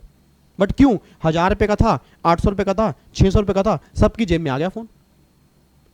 तो पूरी मार्केट कैप्चर कर ली, तो गवर्नमेंट ने कहा भाई साहब ये क्या चक्कर है, भाई इंडिया के फ़ोन ही बिकने बंद हो गए। सर मैं आपको अगर बोलूं 800 रुपये का फ़ोन है, अब जिन लोगों ने व्हाट्सएप नहीं चलाना, फेसबुक नहीं चलाना, सिर्फ फ़ोन सुनना है, रखना है, उसके तो बहुत बढ़िया बात है ना सर। कहाँ मैं लूँगा 3000 रुपये का, कहाँ मैं लूँगा 800 रुपये का, और मेरे को रिंगटोन इतनी बढ़िया मिल रही है। भाई साहब रिक्शे वालों ने क्या किया, गाने चलाने स्टार्ट कर दिए, गाने इतने तेज गाने पूरे रिक्शे के ऊपर, भाई साहब ऐसा बंद करवा दो इसको बस। ये हालात थे सर, आपको वैसे बता रहा हूँ 7 साल पहले में भी आप में से कई बच्चों ने देखा होगा, नहीं देखा होगा, बट मेरे को याद है अभी तक। तो फिर गवर्नमेंट ने क्या किया था, चाइना के केस में स्पेशल इंपोर्ट ड्यूटी इंक्रीज कर दी थी, और जब इंपोर्ट ड्यूटी इंक्रीज की, रेट बढ़ गए, तो फिर कहीं जाके भैया इंडिया की मार्केट दोबारा स्टेबल हुई और फिर इंडिया के फ़ोन बिकने स्टार्ट हुए। आज सर चाइना और इंडिया में यही फ़र्क है। आपको बताओ इंडिया में क्या होता है, बच्चा हुआ, छोटा सा बच्चा हुआ, मान लो बच्चा हुआ, उसको हम क्या कहते हैं, मेरा बच्चा, मेरा नोनू, मेरा बाबू, मेरा सोनू, मेरा बेटा, मेरा नोनी। इधर देखो रोना नहीं है बेटे, ये ना ये खिलौना ले ले, चल खिलौना ले ले। अब बाबू नोनू मोनू को खिलौना दे दिया, फिर बाबू नोनू मोनू क्या करेगा, उस खिलौने को तोड़ेगा। हमारा काम क्या होता है इंडिया वालों का, हमारा काम होता है उस खिलौने को तोड़ना।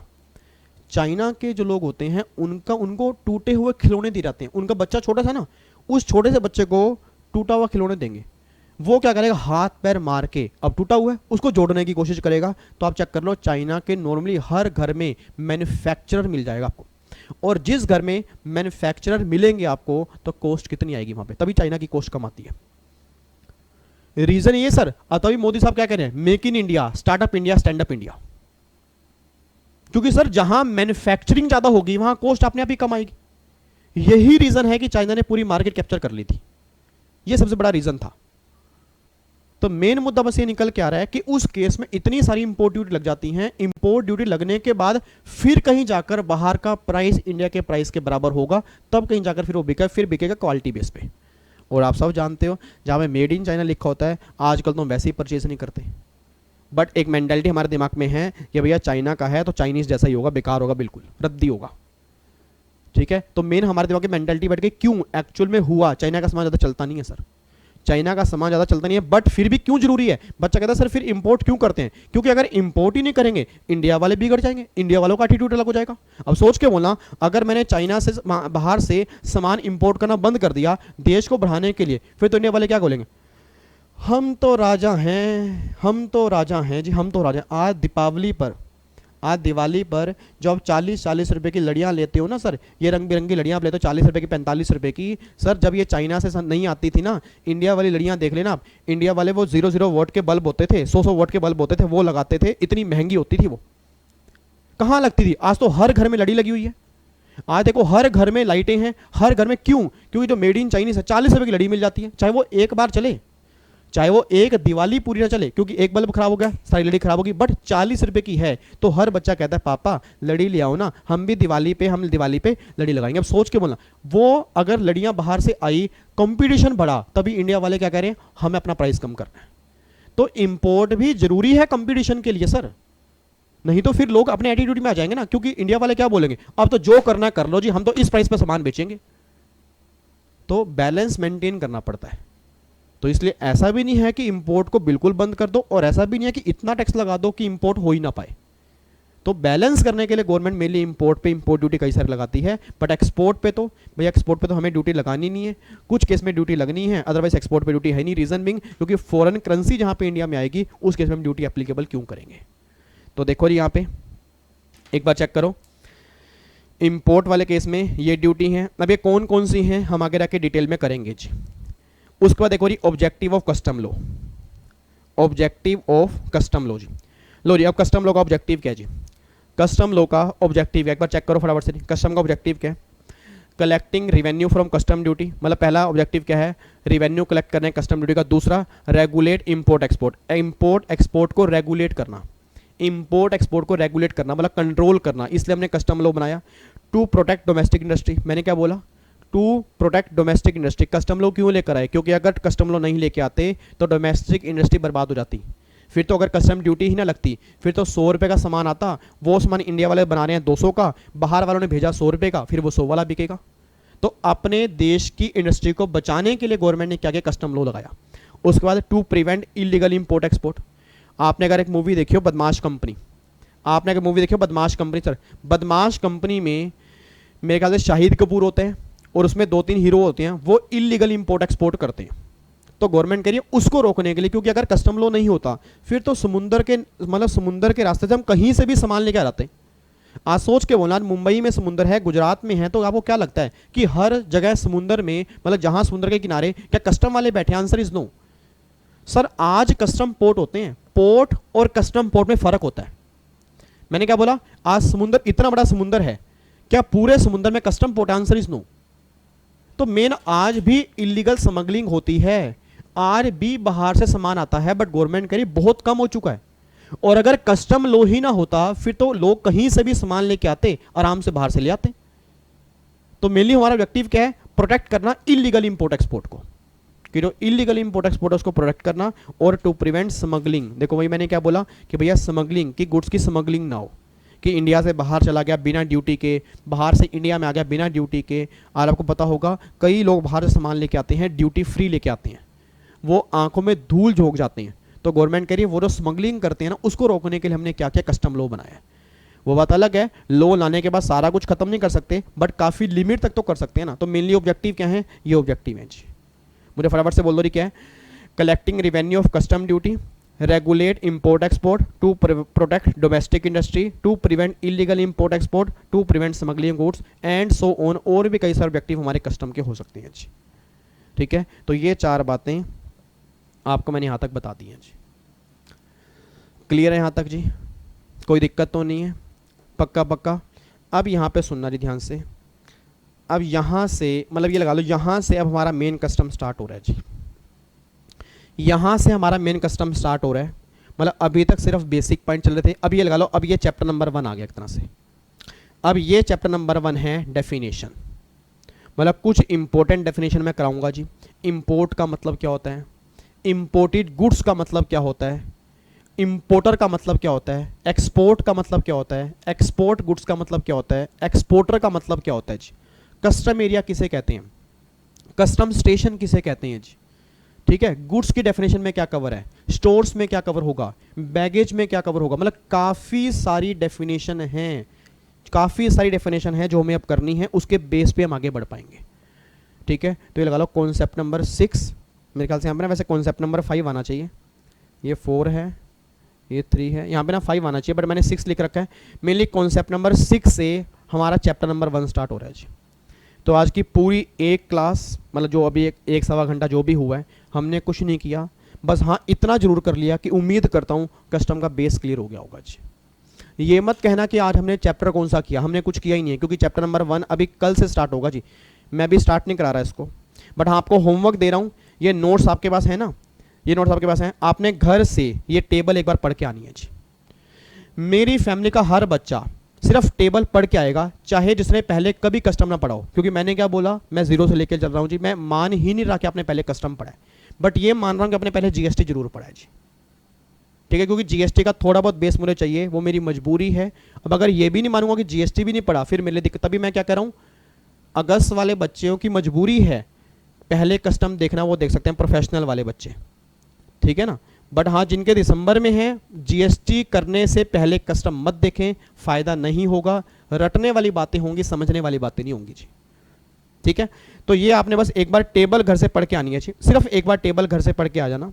डिटेल में एक एक वर्ड को समझाऊंगा मैं, इसके कई सारे एग्जाम्पल भी दूंगा, और नेक्स्ट क्लास में आप वाकई ही कहोगे सर आज लगा कि आज हमने कस्टम पढ़ा है।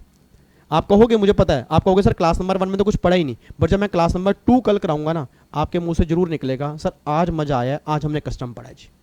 ठीक है, बट मुझे बेस क्लियर करवाना भी जरूरी था सर। मैं डायरेक्टली नहीं कह सकता था कि आओ ये चैप्टर नंबर 1 स्टार्ट करें कस्टम का, लिखो जी डेफिनेशन, अब डेफिनेशन लिखवानी स्टार्ट कर दूँ, वो मेरे बस का नहीं है सर।